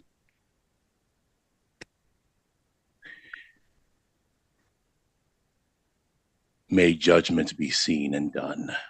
And then he takes a seat.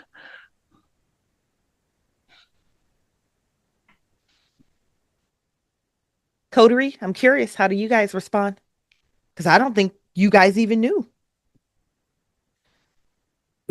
I think Leah forgets herself for a moment, and she lets out a sharp whistle that cuts through. And I think immediately then looks over and gets probably a disapproving look, and then just goes back to polite clapping. For sure. I don't know if people are standing when they clap when this is happening. Some do. I'm sure at least one of her siblings does. They probably don't. Auntie Corinne from the Bruja table does. Yeah. Yeah, she does. Connor will clap loudly as trying to make that eye contact with Ivy with just this big smile, because it's a big day for both of them, apparently.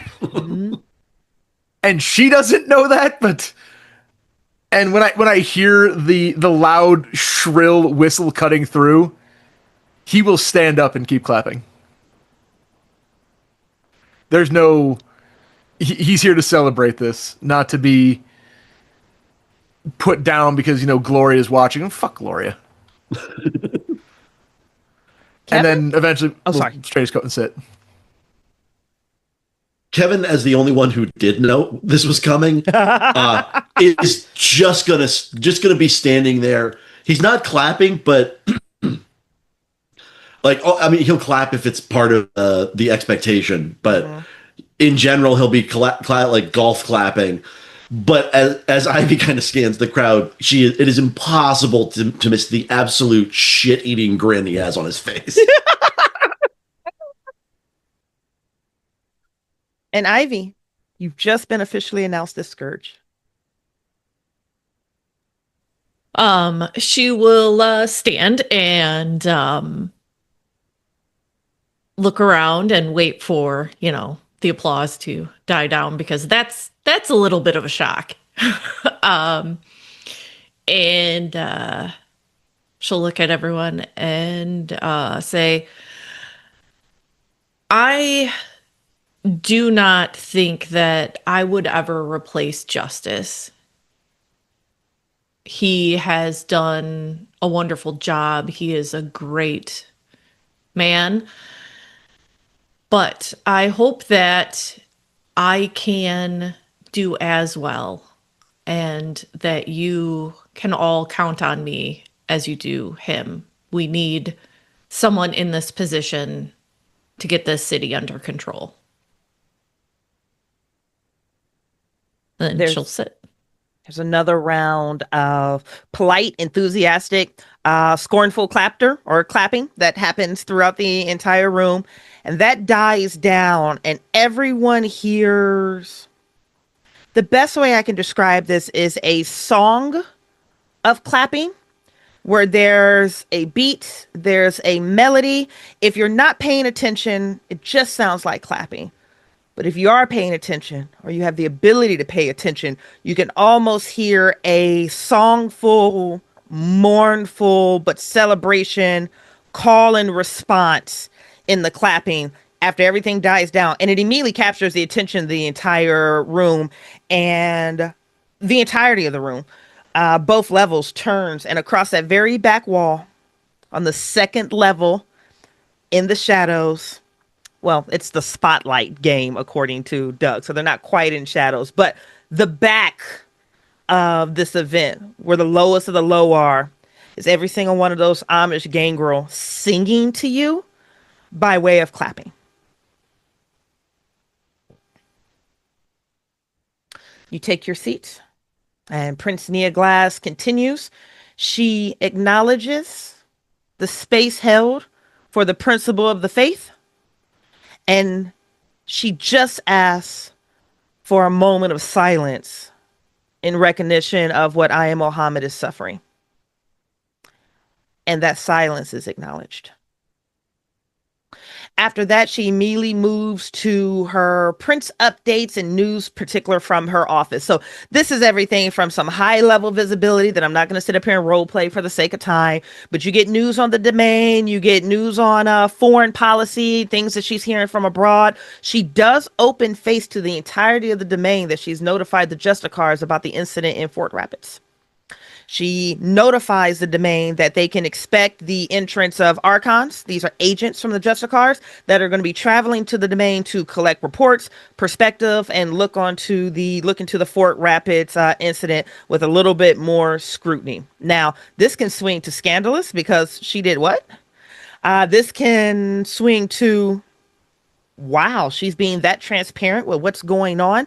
It's really up to your interpretation and the lens that you view your prince in, on whether or not this is the dumbest thing she could have done or the most brilliant thing that she could have done. And given that you guys allowed the accountant to claim praxis, that's a line directly from Carl. Carl is still upset about it. You probably know that there's a strategy here, even if you can't stick your nose on it. At the end of her session, She looks to you, Harpy Natasha, and she says, I would like to recognize a major boon owed to me from the entirety of Clan Nosferatu for the request that I'm going to fulfill now. And she calls the following individuals up to the stage. Scourge Ivy, if you would please take your spot to my right. Whip Mercer, if you would please take a spot to my right. The Thin Blood, Rosalia Lombardo, if you would please come to the stage and take a spot to my left. And Connor Rowe, venture under the accounting for, 32 years now? 34 years now? Would you please come to the stage? You're going to be to my left as well. All right, man. I'll get up and start walking. Under any other circumstances, she would not even question, but she looks to Mother quickly. Mother didn't get a heads up that this was happening. So Mother is glancing around, but you can't tell a Prince no. Prince calls you to the stage. Then so she goes. Gives you a reluctant. Ivy waits for Rosalia while just staring down Gloria. Oh, I think it's one of those moments that Gloria is looking around to figure out if somebody has intelligence on what's happening. And then somehow she sweeps by you and then she sweeps back. And it's almost like that. Oh, bitch, I play chicken for a living. Let's go. And she's staring at you from the floor as you're staring down at her. And you have an exclusive audience of one. Again, Harpy Natasha, major boon owed to me by Clan Nosferatu. They have requested a first-hand account of what happened to those who entered the Fort Rapids water park live at court. Now, guys, in the sake of time, you don't need to minute by minute this, but give us the montage and just literally feel free to hop behind or between you guys just rapidly.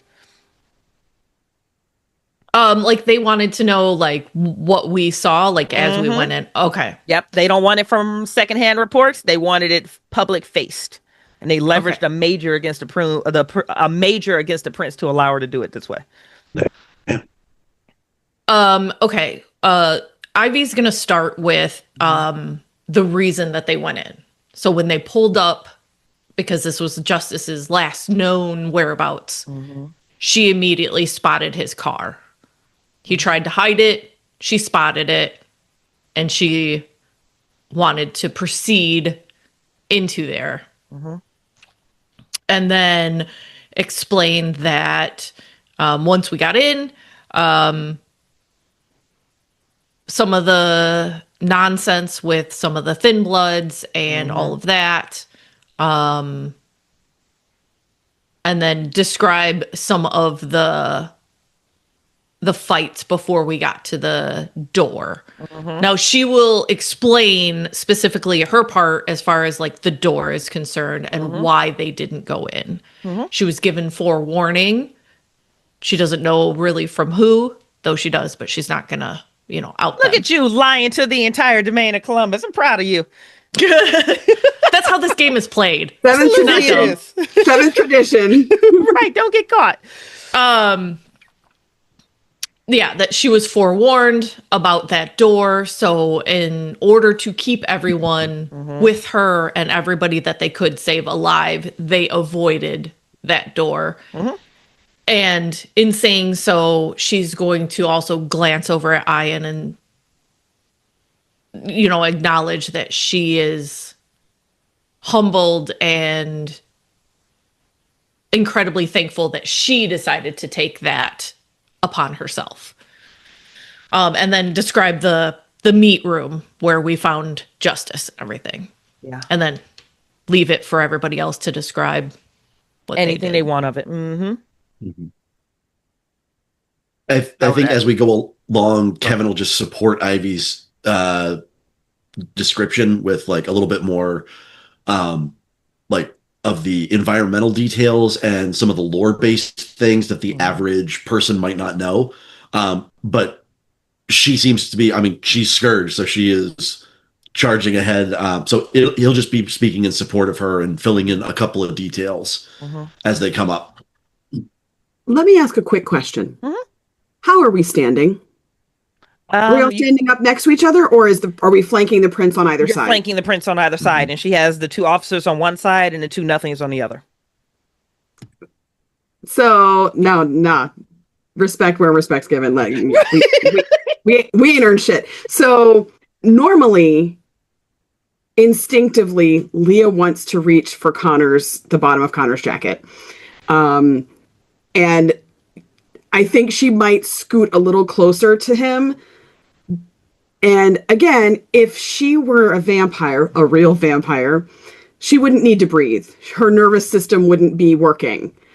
And it is. And again, I think in this instance, her feathers are probably actually giving away her anxiety. Because they're probably trembling as she is breathing and taking in these breaths. She is trying to stand poised and collected, but anyone with discerning attention could probably tell that she's very nervous. And again, because she is a thin blood, it's all over her. Her fear is probably, you could probably smell it. And she will let everyone talk. And I think because it is important for her, Ivy is really good at giving out quick, detailed line item information. She's great at giving that out.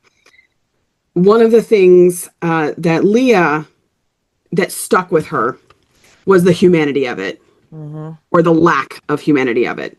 She will speak of the shadow creatures defending that place. She will speak of how shadows were used to almost kill them, how they were used to defend and make their own creations. She will speak of what she felt and how they were only saved because of a gift from someone in this room. She won't name them. They would just be added to the group, and someone else would have had to clean up even worse had they not been gifted a piece of insight. And for that, she thanks them publicly facing. Woof. She talks about the twisted beasts that gather viscera from corpses and add to themselves to make themselves more and bigger and worse. So really, she's largely talking about the real terror and the things they saw while they were there. She speaks of Amber. She speaks of her friends, Jesse, and I can't remember the other name. She will speak of their names. She'll say those names. That they were just people trying to live. And these creatures twisted them and turned them into something that they were never supposed to be. And I think in that moment, yes, her feathers are fluttering and she's breathing with anxiety, but she will say,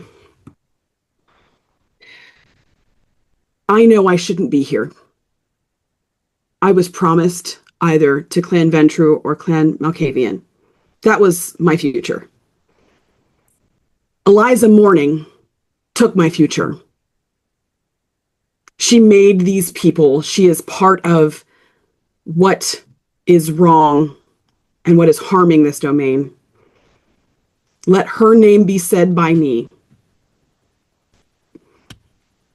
Whatever her reasons, she is inflicting incredible pain and incredible suffering on this domain. And I think that's all she can say before, just that's it. She's born as much confidence as she could, and that's it. And I think she just kind of steps back and kind of leans in a little to Connor. I feel like that hand fluttering at the jacket a little bit. Given we're in front of everybody, trying to keep things quiet and not draw a ton of attention to it. But as I can see Leah's completely losing it, I'm just going to slowly take my hand and just take hers and give it a little reassuring squeeze. And then, rather than rehash everything everybody else has said better than I could with this, I would add a comment about how, our actions were to protect the domain. We saw this, we acted as quickly as we could, and our goal was simply to protect Justice and any other kindred we found there, rather than any hope of running into a burning building for the sake of glory. We just did this to protect the domain because we, as kindred, are stronger together. Say that again. As I said it last, I'm going to squeeze Leah's hand again. Flawless. The prince waits until that last word falls onto the floor, and then she swings her gaze almost playfully, but it's dripping with predation directly down the face of the Nosferatu Primogen and just glares. And there's a brief standoff between the two of them until the Nos Primogen nods once, and she just flicks her fingers in either of these two directions like, you're dismissed. Thank you for the reports.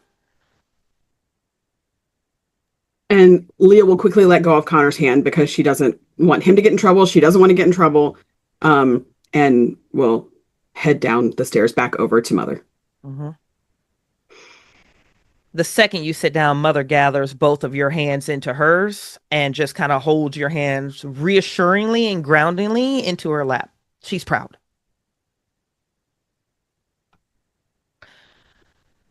Next segment of our agenda is honoring the traditions, because as you are all aware, here in Columbus, we unapologetically defend them. As we open up this segment, we are going to recite the tenets of our community in unison. And I'm just posting this up one more time. And we are all going to say the Chronicle tenets together. Now, Heinrich and Doug have already done it, like, you know, that shit's not going to work right. Yes, I'm completely aware that it's not going to work. But you know what I have is a goddamn editor, and he's good. Carl is going to find a way. Yeah. Carl is going to find a way. And he kind of wanted to do something like this, like, months ago anyways. So Carl, the good thing is you'll have this capture. So if you want to introduce it somewhere else, you're more than welcome to.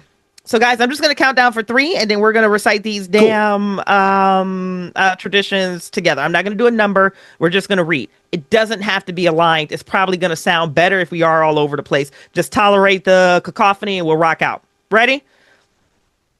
And you're reciting them in character if that matters for voices or however you Chronicle tenets or the traditions. No, Chronicle tenets. Okay. Yeah. So the never endanger or betray the domain, blah, blah, blah, blah. Yep. All right. It's in the chat. We're counting back in 3, 2, 1.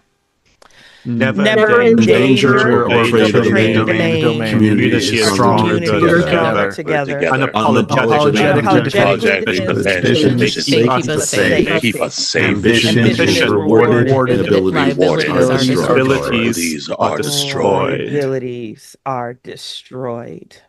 In the honoring of the traditions, as you can hear your own voices drip from the walls and stick to the ceilings and empower the floor, the prince continues. In honoring of the traditions, we move first to the third tradition, the tradition of progeny. I believe we have at least one request that was forwarded ahead. I open the floor to Harpy Natasha to issue this request. And if anyone else would like right of progeny, feel free to step forward and defend it now. Harpy Natasha. Hold on, Bridgett. Sorry, I suddenly forgot her name. Oh, it's Hazel. That's right. It's Hazel. I don't know why. I just like blanked. Okay. Pearl. So Natasha will come up on stage and probably like bullet line, look and glare down at Connor and then up to everybody else. I would like to formally request right of progeny for Hazel, who is currently the ghoul of Mr. Prim. And she purposely does that. Sorry. Oh, that's delicious. That's some petty shit. Sorry, she's the pettiest. Once Hazel has become of age to be embraced, I would formally like to request that she becomes my progeny. Prince Nia Glass is going, because this is delicious. She knew that Harpy Natasha was going to request progeny, but not off of one of Prim's ghouls. Like, this is some spicy fucking shit. Her gaze is going to sweep immediately to the Ventru Primogen, almost as a check-in to see if he knew this was coming down a pipeline. It's not an accountability thing. It's almost like a curiosity. And just, Doug, so you're aware, this is a ghoul that belonged to Mr. Prim. Mr. Prim has disappeared. So technically this ghoul is under the ownership and the tap of Connor. So she looks over at you just like as a touch base, like, oh, this could get interesting so fast. Hmm. It is one of your clanmates asking, though. You can do what you want with it. We'll see what happens. 2 things stolen from Mr. Prim in one night. I appreciate it. And he gives a nod. The nod is returned, and she looks to you, Harpy Natasha. She says, absent any objections from the primogen of Clan Ventru, what are you paying for this right of progeny? And I'm going to let you live here, babe, because you for sure have debt on her. You can literally be like, bitch, I'm calling in the boon that I have over you for it. Or you can offer to pay her something else. I don't care what you want to do. But she's asking the question publicly. What are you paying for this right of progeny? I would like to call some of our former debt even. There's a quick negotiation between the Lasombra and the Ventru that's public facing. It's the prince and the harpy going back and forth with a negotiation. But eventually you guys both land on something that you both are seemingly satisfied with. Harpy, please reconcile the debt between us. And congratulations on your upcoming embrace of Hazel, ghoul of Mr. Prim. I just have to do the face really fast for everyone. Worth it. Yeah. Yeah, Natasha will curtsy and glance at Connor as she looks at her attendant then to, mark off the debt, whichever boon or however many boons, whichever way it goes, and then, make herself, off to the side. Congratulations on your new acquisition. Are there any other requests for executing upon the third tradition? Anybody else want to request right of progeny? Anybody else want to embrace some new baby vampires?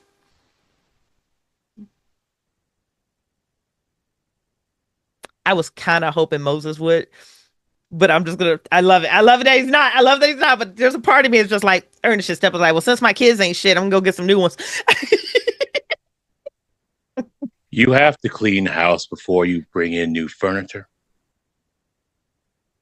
Heinrich, don't agree like that. I hate how many points of similarity I think there are between the way Moses and Celeste do business. Me too. I mean, the storyteller loves it. I'm quite delighted. Closing the segment for Rite of Progeny in honor of the third tradition, we move to the fourth tradition, accounting. I have one announcement prior to another and an invitation. The announcement that I have is that due to the reconciliation of prestation, I now transfer the accounting of Rosalia Lombardo, Thin Blood, from Gloria St. John Malkavian to Kevin Mercer, Clan Bruja.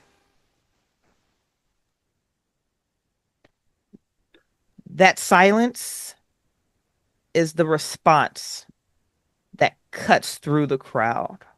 Because Nia Glass said this with her whole chest out. The fact that a Thin Blood is under the accounting is already scandal. But at this point, she's playing Ring Around the Rosie. She was with Justice. Then she ended up with Gloria St. John. And now that new shiny Bruja whip just invited a Thin Blood under his accounting.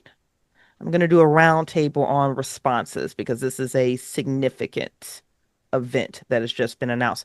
And I'm going to end with Gloria, who is hearing this news for the first time. Bruja Primogen, your whip just brought a Thin Blood under the accounting in front of the entirety of the domain. Walk us through either how Celeste responds or how she feels or both. Celeste has, throughout this meeting of court, been taking notes in a small notepad. It would be safe to assume that she was just taking notes on the proceedings, though anyone who actually looks over her shoulder would see that she's writing equations, whether that is her version of notes that she's transcribing, whether it is just something that she's working on as a hobby, who can say? But this has been going on continuously. So there's always been this very subtle sound of a pen scratching paper. When this announcement is made, Celeste will stop for a heartbeat. Carl, is this something that Whip Mercer previewed for the Primogen, or will this come as a surprise? In general, Kevin makes a point not to surprise Celeste. So yes, he would have told you ahead of time that I intended to do. Well, not that I intended to do that. I had already set this up, and his reasons why. Though he wouldn't necessarily make that public right now. In that case, the silence of Celeste taking notes is really theater. She is stopping so that she can better hear who might be speaking about this, who might be reacting, or to suggest to others that she did not know about this, when in fact she did. She will give no facial expressions. She'll just have stopped taking notes, and then after a non-existent heartbeat, she will continue taking notes. Doesn't look up, and that is the only reaction Celeste will give. Ventrue Primogen. There is almost no outward reaction. On the inside, he keeps his snark to himself, however, making a note about how the rabble is returning home, where it belongs, knowing that the Bruja are usually attributed with being the cause of a lot of thin bloods in Cative. He gives a knowing look to Celeste when Celeste raises her head, shrugs, and continues to stare off, absent any comment. Primogen of the Banu Hakim. Moses can't help but say things.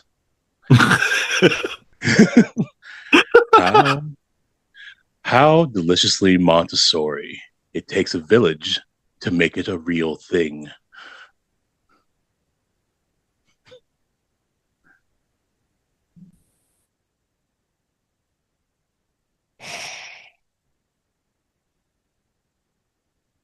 Any coterie reactions before I do Gloria?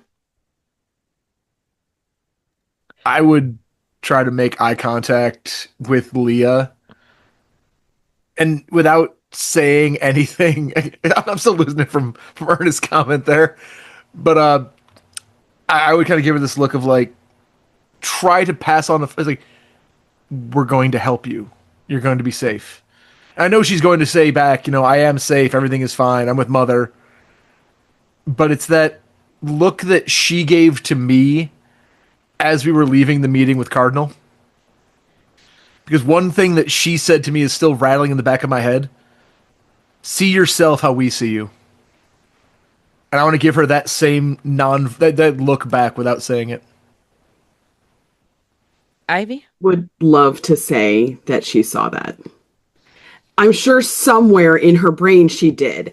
But you know how, like, that face when a girl wins, like, Miss America? Yeah.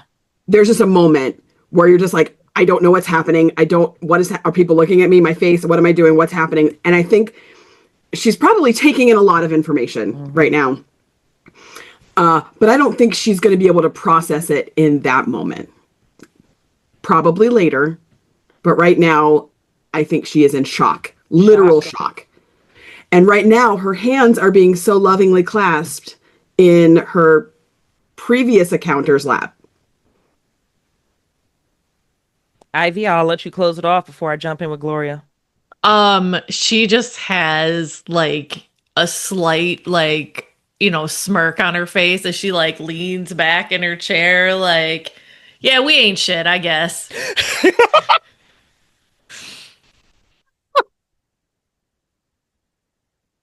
A stillness cuts through Gloria, Leah, that you can feel. There's a tension on your hand that is riddled with both possession and anger and fear. And there's a grief that runs through Gloria, where the ideal of facing down, losing something that she loves again is almost just too much to take. And she releases your hands. She brushes down her dress and she moves like a shark cutting through the crowd directly to the front of the stage. And she looks to the harpy and says, I reject this announcement. I paid for her fair and square. The harpy's going to open her book and like flip some pages and go, you did, but it seems that as recompense for helping the domain, this is what Mr. Mercer gets, as per the prince, as she looks up at Nia Glass.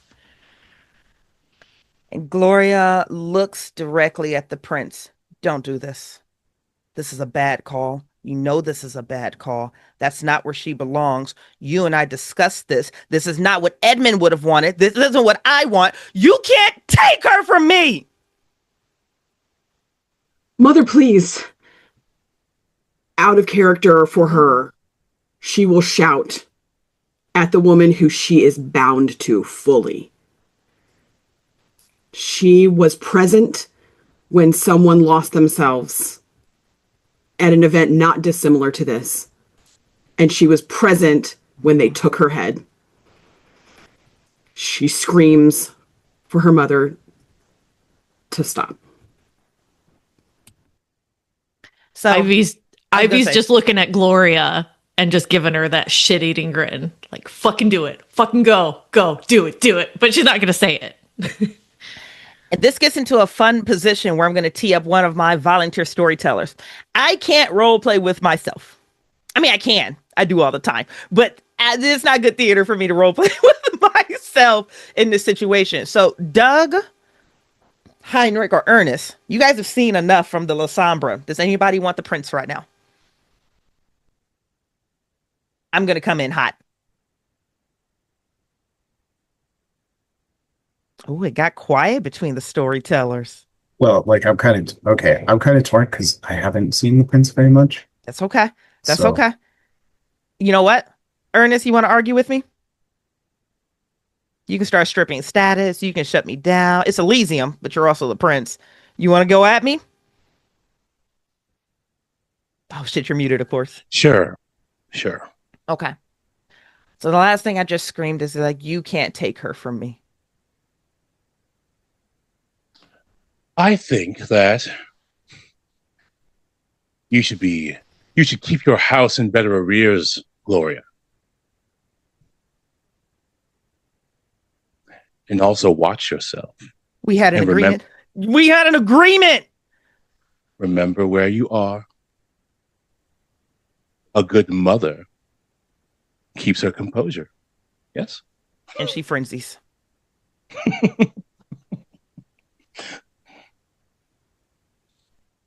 And Gloria absolutely frenzies. Ivy basically is going to position herself behind the sheriff. Because, I mean, that's her job, too. Mm-hmm. So she's going to get up. Like, she's just going to use, get up really fast and move behind the sheriff. If I may, I have no powers to use. And you can't use many. Well, you can technically do anything you want. What I mean is, I'm not really a vampire. You're not. I don't count. I don't count. I didn't glug any thin blood potions. No. So what all she can do, because she is, again, fully bound to her, is run towards her. And I want to be clear, everything up until this moment has been prim because Gloria wanted it, has been proper because Gloria wanted it. I'm wearing a dress and feathers. I don't care. I am running over tables. I'm pushing through people to get to her. I don't necessarily think I understand she's frenzying and what she's capable of. What I know is Mother's hurting and I've got to help her. Yeah. I'm going to wrap this up Succulently, and I'm going to actually tee up my storyteller, Doug, for this one. Doug, remember the NPC Nosferatu sheriff that I told you we were going to do, and then I was like, we're not going to do it? I think this is a great time for you just to reconcile the entirety of this scene right now. Okay. Gloria goes feral. You know what a frenzy looks like. She goes blank in the face. She's seen nothing but red in her insanity. She's been embarrassed. She's been humiliated. She's grieving. She's been victimized again. And she almost goes feral spider-like as she drops down onto all fours and climbs up on the stage and is going straight to kill the prince. Okay. Well, our sheriff being a Nosferatu, she's where people saw her previously, but things aren't always all as they seem. Nosferatu are masters of obfuscation, and having seen the start, the yelling, she pops out right behind the frenzied Malkavian, right? Mm-hmm, Malkavian, yeah. And we're not supposed to use powers on Elysium, but there are exceptions. There are exceptions. Yep. There are exceptions. This is one of them. With inhuman strength and an understanding of the beast, she grabs this frenzying, hurt animal, because that's what you are when you frenzy. Mm-hmm. You're an animal. You're backed into a corner, and this corner was just too much for her. She throws her onto the ground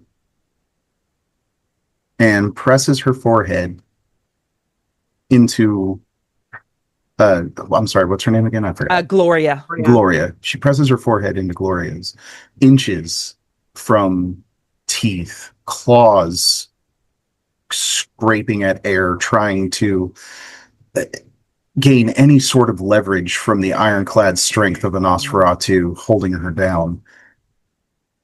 And when she presses her forehead to Gloria's, she starts talking with the beast. She starts saying, it's okay. You need to remember that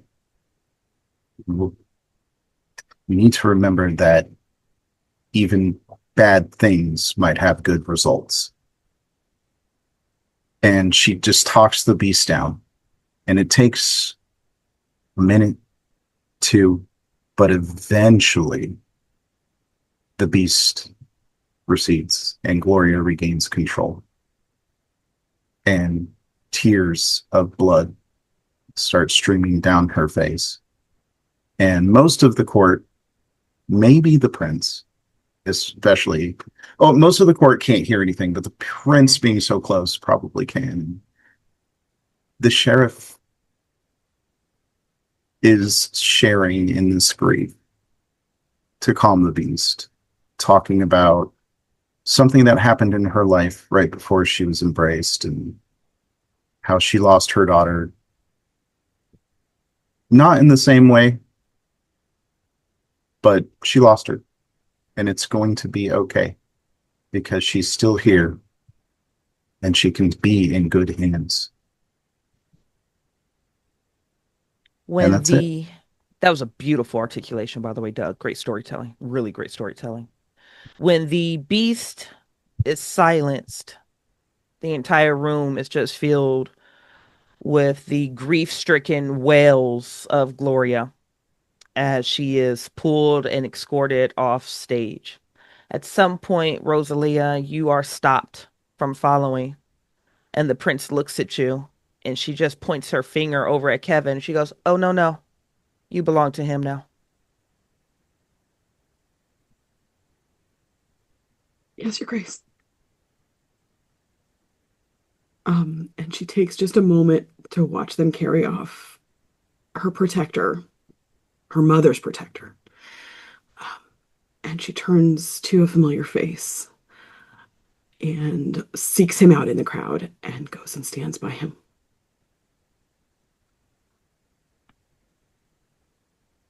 Well, that was colorful. Went way better than I expected, but that was indeed colorful. Just Harpy, so we have this reconciled for this little temper tantrum that she threw. prior to the frenzy, I'm stripping her of her cherished name. Make sure that's articulated in the books. And for you, Whip Mercer, I granted this request, but it comes with some additional context. No more past the thin blood. This game is over. And you may not know what that means, but I'm so happy that you asked me because I'm going to clarify for you now. Leah's journey ends with you, Kevin. And under the 6 months that I've allowed this one to come under the accounting, she's gone from Justice to St. John to you. This is her last transfer. Let me remind you of the undertaking that you bought and paid for, the fourth tradition, the tradition of accounting. Until thy progeny is released, thou shalt command them in all things, and their sins are thine to endure. That means her every mistake is yours to pay. And in this particular precious case, every mistake of yours is hers to take. You see, you'll either see her through to a successful accounting and to an acknowledgement, or we collectively will gather and watch you put her down publicly. You've climbed this perch very quickly, Whip Mercer. I should really hate you ever be found guilty of betraying the domain, or found guilty of violating a tradition, or of abusing our trust. Because when I put you down for it, Leah goes too.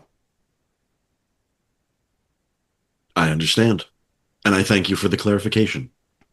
It is equity after all. Fantastic. I do believe we have another presentation on the subject of accounting. I yield the floor to Primogen von Koenig. He has a shit-eating grin on his face at this point. Like, everything that has just transpired is supremely amusing to von Koenig. And he looks to the whip and says, "You know, if you can do it at under 30 years, I'll give you a crisp 20." I'll take that heat. Very well. Speaking of the failings of Mr. Prim. Oh! I present to the court Connor Rowe, a 30-year accountee under Mr. Prim, who has my revered name behind him for his accounting defense. I invite the other Primogen to be mean about it.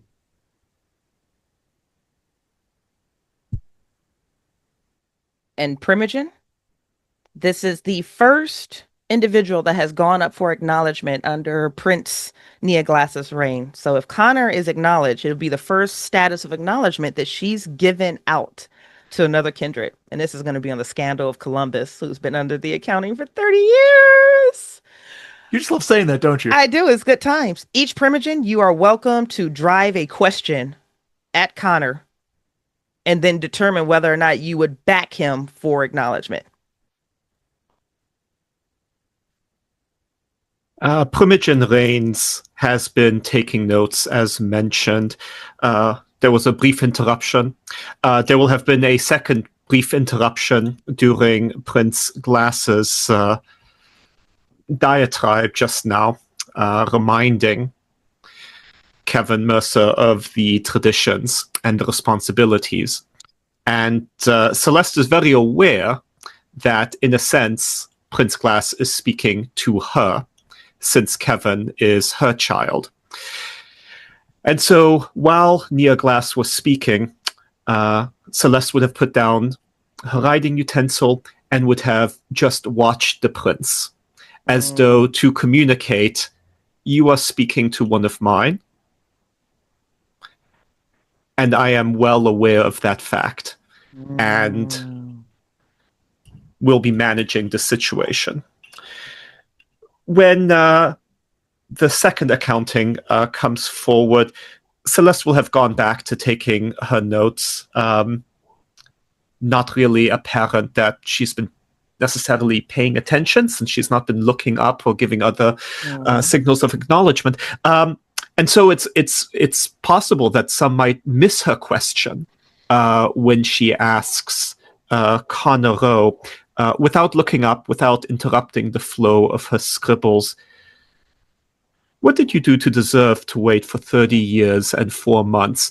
And she will specifically add the number of months to highlight her knowledge of exactly how long it's been. First, thank you for the question, Primogen Reigns. I acknowledge that in my previous life, I truly believed that every man could be an island. That one person could be a king and rule over a domain and a praxis. And every time I tried to push that forward, it never occurred to me how much Mr. Prim breaking me was truly designed to break that paradigm from me. We truly believe as kindred that we are stronger together as a domain. And my willful ignorance to actually believing that is why Mr. Prim kept me under the accounting for such a long time. Because I was brought in as a kindred. I was embraced at a time in my life when I truly believed that all it would take was stepping on someone else to gain that power. And I was wrong, and I fought every step of the way. And when Primogen von Koenig brought me to the board meeting and explained truly that everything that was done to me for the last 30 years was for a purpose, it made sense that I could go home as somebody as part of a larger group than myself.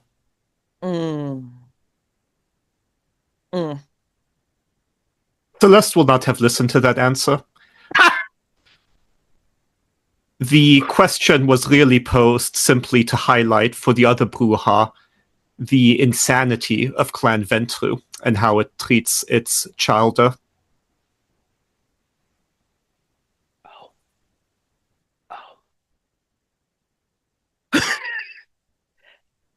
The question immediately follows from the prince. Clan Bruja, does that answer satisfy you?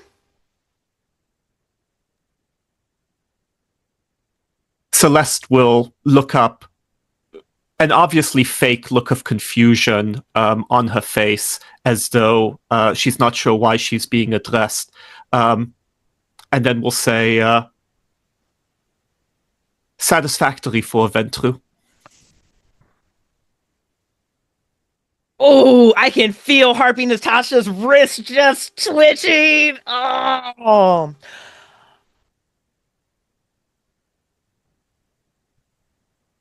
If someone came under your accounting, Mr. Rowe,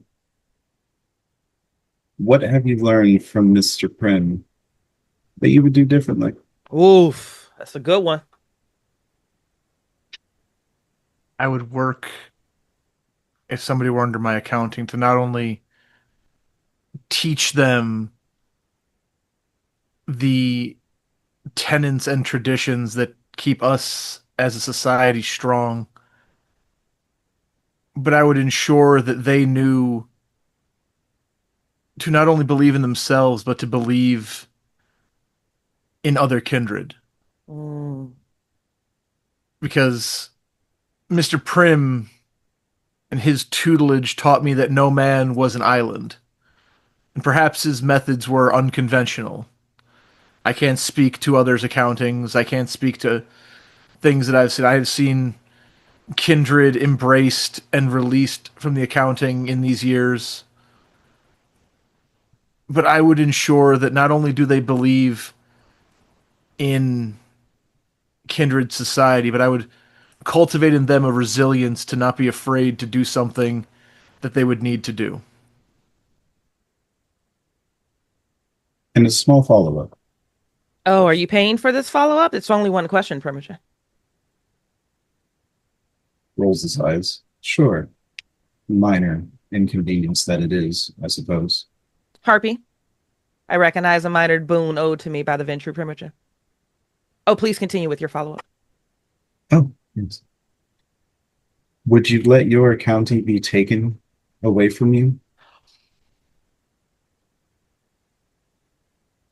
At the request of the prince, pursuant to the tradition that their word in their domain is law, I would follow their word, but to simply take away my county for no purpose other than the will of another kindred, I would defer to the prince, but I would defend to keep that person selected for Clan Ventru under our tutelage, under the tutelage of all Ventru around us as a clan. Because if I were to select someone to be embraced as my childer, or to be brought into this clan, they would not be suitable for any other clan. Well said. That's Thank you, debatable. Does that satisfy your response, Clan Ventru? Indeed it does. Thank you for indulging me. How delightful. Every Primogen goes around, they ask a question, Connor gives a response. And quick question, just Tracey, did the Nosferatu go thumbs up or thumbs down? I think listening to some of the things that he said, and they know some stuff, I think they would agree that it is beyond time. Okay. So with that, regardless of the Toreador who don't have a voice right now, that's sitting with someone else or so, Ernest. There he is. You're okay, gorgeous. I'm glad you're back. Do you want to ask Connor this question? I do. I actually was writing some questions. Oh, you get one unless you're paying for more. Oh, okay. Well, I will then, in fact, ask one question then. Primogen of the Banu Hakim, do you have a question for the accountant on the floor? I have one question.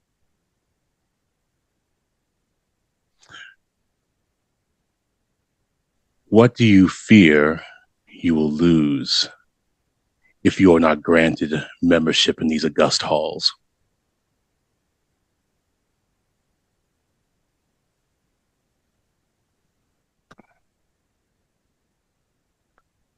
I fear that I would lose the respect of my Primogen. He put himself on the line to bring me forward here. In the absence of my sire, in the absence of my current accounter, if I were to be denied this, it would truly bring shame upon the entire clan that our Primogen would be willing to risk himself and his own status to put me forward, knowing that this lies completely on me. I wouldn't be surprised that if I were denied today, that I would be cast out from the clan, having failed this test. A test that I've been preparing for the last 30 years at the expense of my own hope, my own 4 dreams, months. and my ambitions.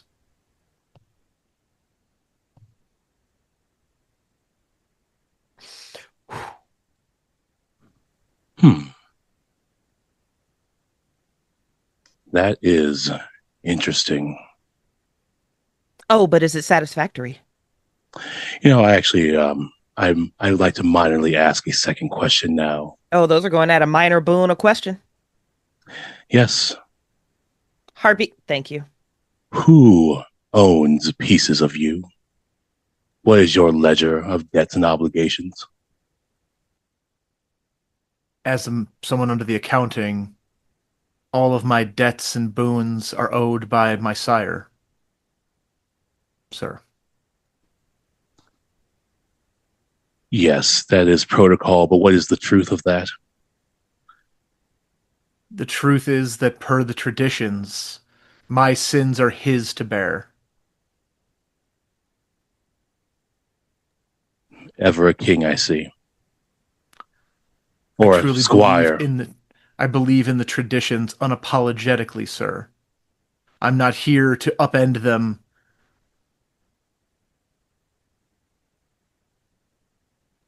Perhaps the squire will get his sword yet. Oh, but is it satisfactory? That's what we're all dying to know.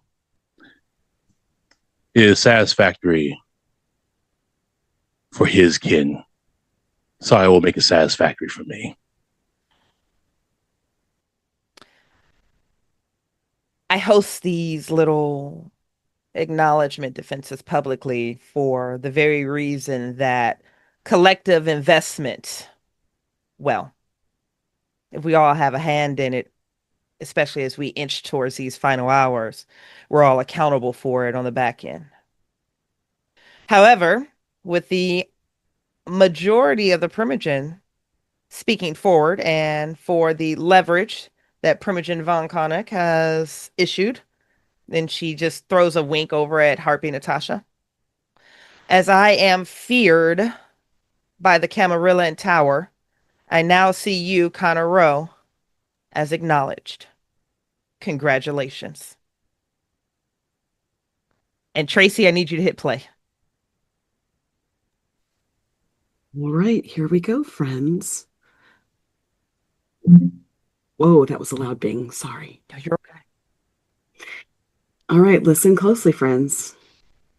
In this moment, you hear a strand of music float through your perception. Lacrimosa by Mozart, one of Mr. Prim's favorites.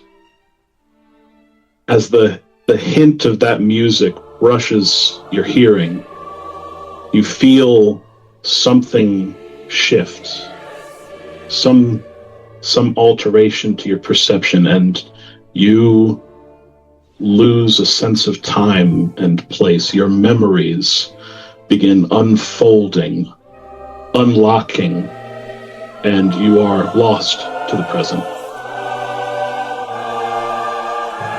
You're in Mr. Prim's office, and Mr. Prim looks up at you. Mr. Rowe, Connor, I'm quite proud of you.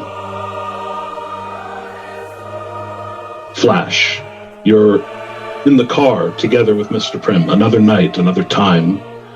Mr. Prim looks over, locks eyes with you, and says, "You are still too weak for what is to come." Another flash. "Well done, Connor." Flash.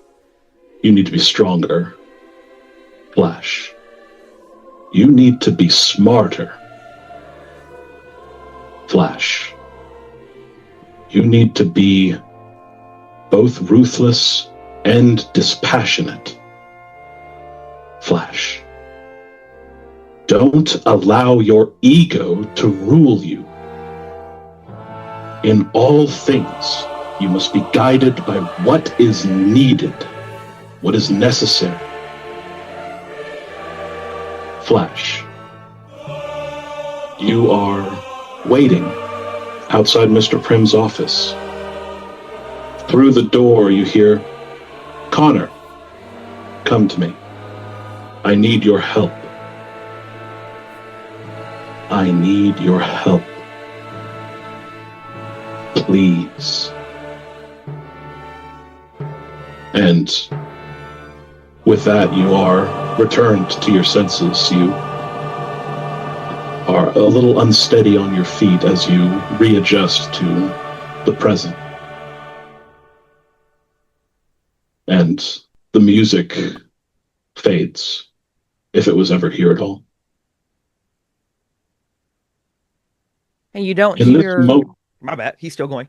Nope. I'm sorry. And thank you, Tracy. And in this moment, Connor, your first moment of acknowledgement, Mr. Prim is still side by side with you, inside of you, with you. And you don't hear the surrounding applause from the domain of Columbus. You just hear the lacrimosa. The court agenda continues. There are recognition and consequences. There's status appointments. There's status strips. And then there's domain news, reporting, and gossip.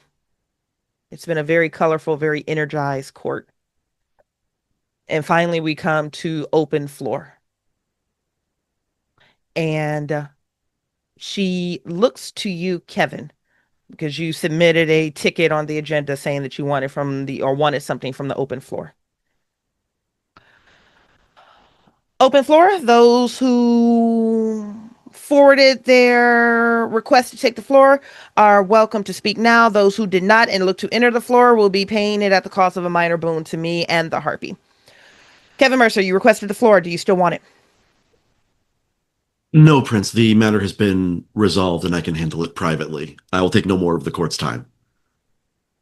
There's a pause as she looks to you, looks through you. You notice that dress shifts and moves and crawls across her and then just resettles. Noted. I believe Scourge Ivy requested the floor. Do you still need it? Yes, please. The floor is yours, Scourge. As she walks up to the stage, she is going to take off Angel's jacket and hand it to Kevin. And then she will walk up and just stand there for a minute because she's got to collect herself because she's a little on edge. She looks out. I am here to address the brouhaha.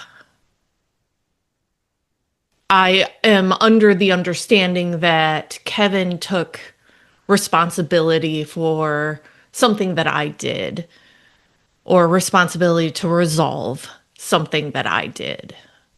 I'm here to take that from him. So some explanation. We all know that Angel was a great man and that he was the best of us and that he was my love and I loved him with everything. And as you understand, the Banu Hakim are not allowed to have distractions. They are not allowed to stray from their duties, from their jobs. So, I never expected that I would love anyone or anything. I have lived my life with no attachments because I get rid of attachments for others. So, because I am not allowed to have any attachments or any distractions, I was punished. I was ridiculed. I was a pariah in my clan. I was tortured and had to make a choice, me or him. And if you know him, he had made that choice for me a long time ago. He would never allow me to go before him.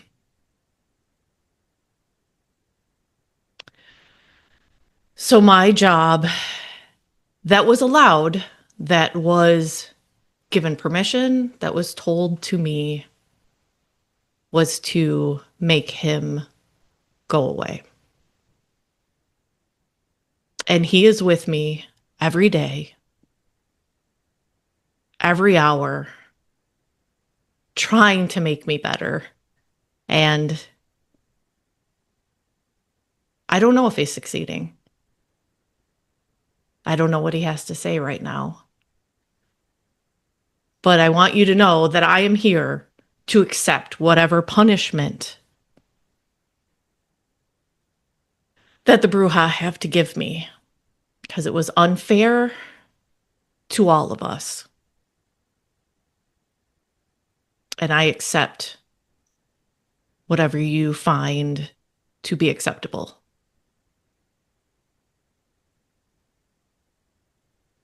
And she just stands there and waits and looks at Celeste like...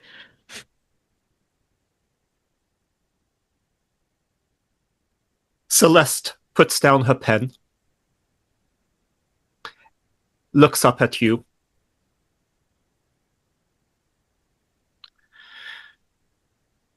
You cannot change your blood, but you can reject your allegiances. And Celeste will turn to Moses and say, one of ours was taken. We claim this one into Clan Bruja.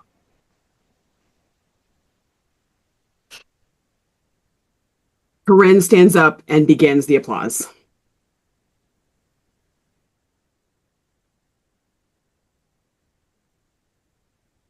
And then Celeste will go back to taking notes.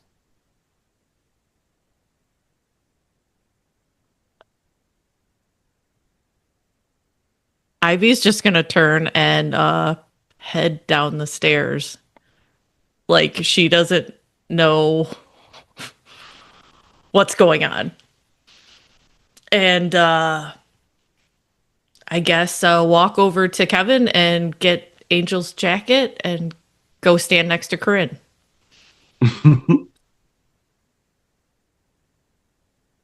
And Auntie Corinne will take her hand and kind of like give her a little reassuring shake, but will look over at Moses, the person who should have been her broodmate, and kind of like, what's up?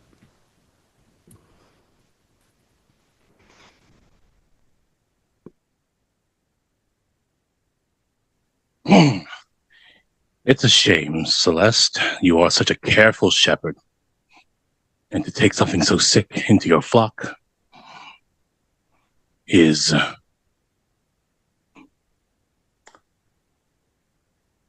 has me at a pause.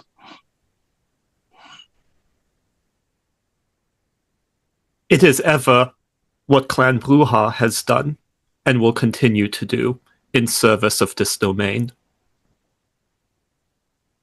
We thank you for your sacrifice.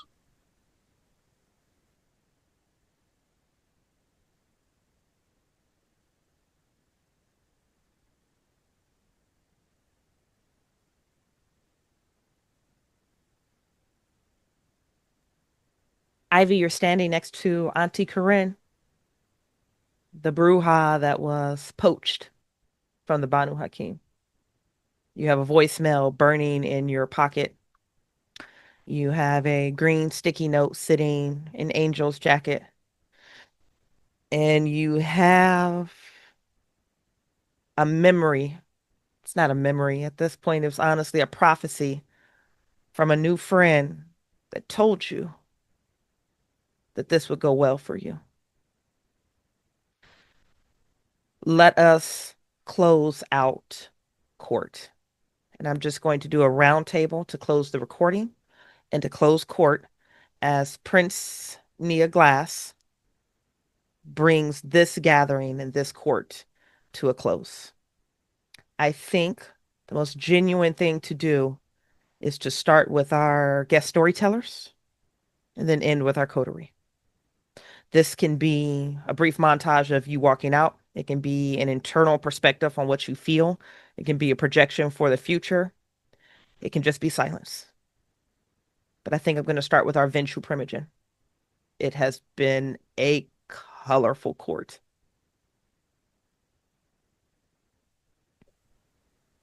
That little last bit caught Koenig by surprise.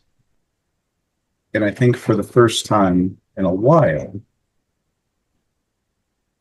he gives Celeste an appreciative and earnest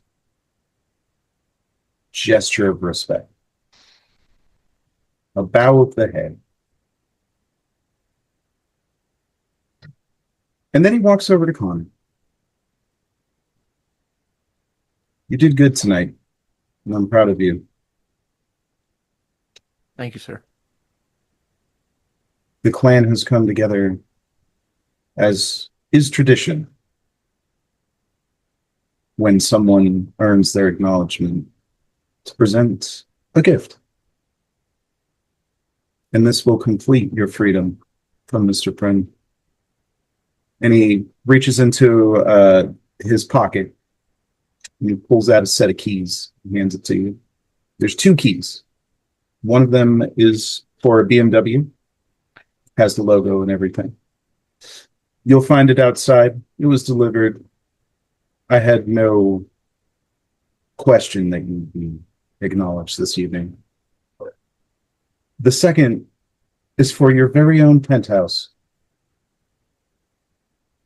You won't be staying with Mr. Prim anymore. You're your own man. Make your own decisions. It is your life to live now, or lose. Just remember, dear cousin, if you need any more help, just call upon us. I won't hesitate to ask when needed. Thank you. You're welcome. And he walks away, gets in his Maybach, drives off into the night. Celeste.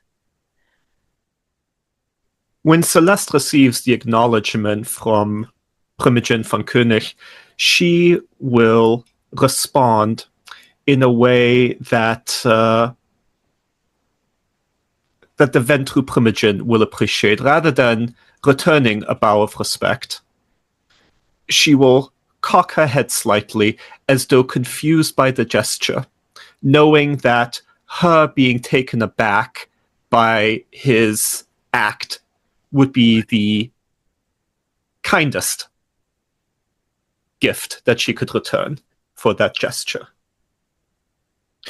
Then she will turn to Kevin Mercer. Whip, you drive with me. Bring the new one. There will be many amongst us who will want to kill her, but we do not kill our own.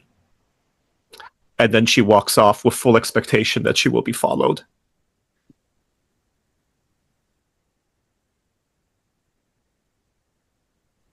Banu Hakim.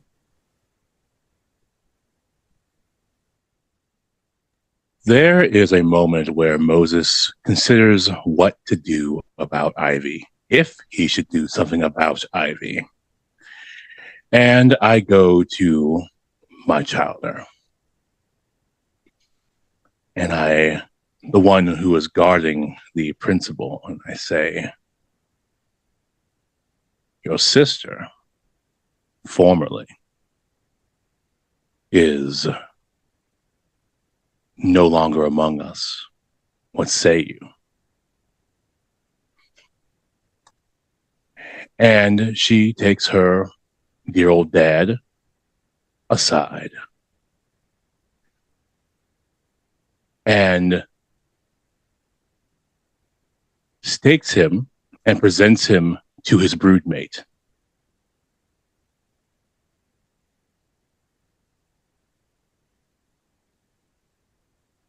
For safekeeping.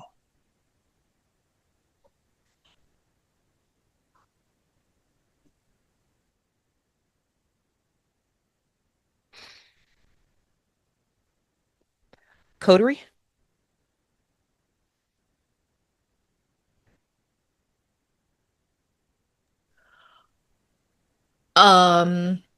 Ivy is probably like this. Um she's trying to follow her new, I guess, primogen. She doesn't know. She's like planning like, okay, so then this is going to happen, this is going to happen. I have to worry about this, I have to worry about that. Did she see Moses get staked or were we gone? Ernest, I almost think it's more delicious that they don't see it, but it's your story. I don't. Yeah, I don't think they saw it. It's just Moses is missing.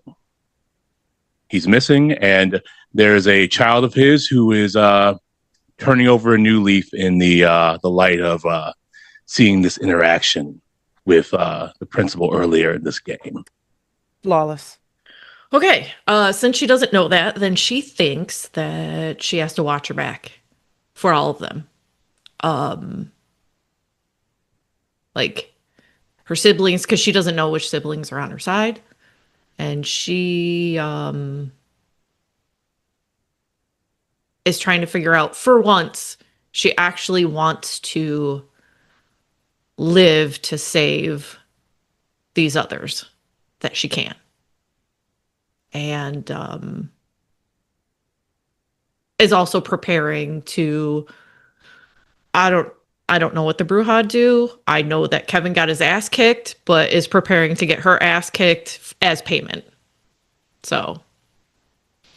And just point of clarity here, Heinrich, storyteller to storyteller. When you told your whip to bring the new one, I mean, technically he has a thin blood under the accounting, so that's kind of yours too. Were you referring to Leo or were you referring to Ivy? Is it Ivy that he's collecting and following you out with? He's collecting Ivy. Okay. Thin bloods are not vampires. You are correct. That is the appropriate response. That's yes, Heinrich. You better genre your ass off. So Ivy, at some point by the time the camera rolls to Kevin, you know that you're being collected and taken off with your new primogen. Yeah. Okay.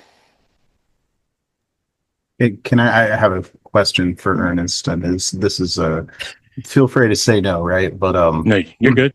What's up, baby? Tell good stories. One person saw it, the Nosferatu sheriff, with the caveat that they didn't say shit. Absolutely. Awesome. Hell yeah, baby. Canon. Absolutely. Hell yeah. I like Sheriff's song. Canon. Ship it. Shipped. Done. One person saw it and she's not going to report the violence. It's always one person who sees the bombshell. Especially a Nosferatu. There's always one who sees. Ooh. I think that leaves me. And then we can end with Connor and Kevin. Yeah. So Kevin is gathering up Ivy. I suspect he will want me near somewhere. I'm torn. My heart is pulling me to a woman who is off stage. I don't know where she is and what's happening to her.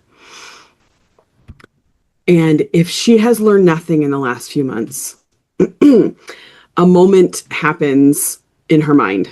And she's reminded of a quote from Bruce Lee, "Be like water. Be like water, making its way through cracks. Do not be assertive, but adjust to the object and you will find a way around or through it." There is chaos and has always been chaos since the moment she signed up with Edmund. She just needs to be like water. And so despite everything that's happening, she is following the flow of the water for now. And right now, that way is with Kevin. And she trusts him. She trusts Connor. She trusts Ivy. Even though Mother told them that they were maybe not good influences, she is going to follow and not question for now. Kevin or Connor? Yeah, I'll definitely jump in here. And that is not how Kevin does shit. So she is going to start just sort of following without speaking. At a certain point, before, as I'm gathering up Ivy, I'll turn around to Leah and say, "That didn't go the way I hoped it would." I hoped Gloria would take it better. I want to be absolutely clear. I am not going to forbid you from seeing her. I am not trying to take you away from her. I felt she was dangerous, and your family, in addition to everything she did to you personally, no one can make a consenting choice when they have as many things stacked against them as you did. And I want you to know your moms are both at a new address. Before I ever spoke with Prince Glass about making that my prestation favor, I started a small hospice company. They're across town in a new place. About 20 minutes after you left, about 20 minutes after you left Gloria's house, the movers came, and they're even going to be with the staff that they've become accustomed to. 3 days ago, every member of the Kindred Glory Foundation received a very generous offer for triple their current salary and a gigantic benefits package. Here's your key to the house. Your moms are now my responsibility, and I'll do whatever I can to take care of them. But for tonight, the only thing I'd ask is go and spend time with them. Thank you. Of course. And there's a car outside for you. It'll take you right there. And when we have time, you and I can sit down and we can talk about your path towards acknowledgement. She won't take off her feathers, and she's just going to drop them on the nearest chair, leaving them, not thinking that a Nosferatu or someone could pick them up and spirits touch them and find out information. And she will reach out for Kevin's hands, both of them. And she tries to hold them as strong as she can. She's a thin blood and he's a Bruja. It's not going to make a dent. She holds them with the ferocity of everything that she has available to her, and she just cries. Okay. And he'll let her.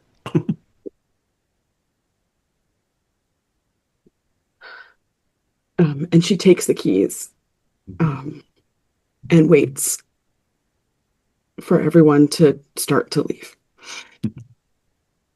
And Connor. I'm going to accept the gift from Primogen von Koenig, kind of looking down at it as a fresh start. I mean, it's a new penthouse, it's a new car, it's a new me. And I'm sure there'll be a couple kindred on the way out saying things, congratulations, handshakes, things like that. And I'll take them and shake their hands and, chat, etc., and kind of wait until the room slowly begins to empty out. And I'm going to look at the Primogen's chair, just like at the end of that board meeting. And I imagine that as people are filing out, they're slowly taking down the room because these sort of event halls, they flip shit. As soon as people are leaving, chairs are gone, tables are cleared. I'm going to run my hand along the back of it, pick it up, and just put it upside down on the table. And then proceed to, as I leave, I don't even go to my old car to get so much as a CD out of it. I get right in the new car, and I text Gerard just an address and say, we have a new place. I'll meet you there. And Connor, there's a double tap on your window. And there is a woman that looks like a courier, private courier uniform. And she's looking at your old car that you're leaving in this parking lot, and she's looking at you, and she knocks on the window again. I'll roll down the window. Hi, Connor Rowe. Yes? Oh, I have a delivery for you. You don't have to sign. I was waiting by that car, but you were the last one out, so sorry. Coffee. And she's going to hand you a box. Have a good night. I will open the box. And you open the box. And you see Mr. Prim's right hand. And you'd recognize it because you recognize the signet ring. And there's a note that says, a strong right hand for a strong right hand. And the note is unsigned. And that, friends of the symphony, is where our finale ends for the day. Thank you to everyone who is watching live. Thank you for everyone who has invested so much time, energy, care, and compassion and curiosity into these delicious NPCs, these delicious storytellers, this incredible coterie. Thank you for joining us for season 1. We will see you back for season 2. Thank you, Symphony, and good night.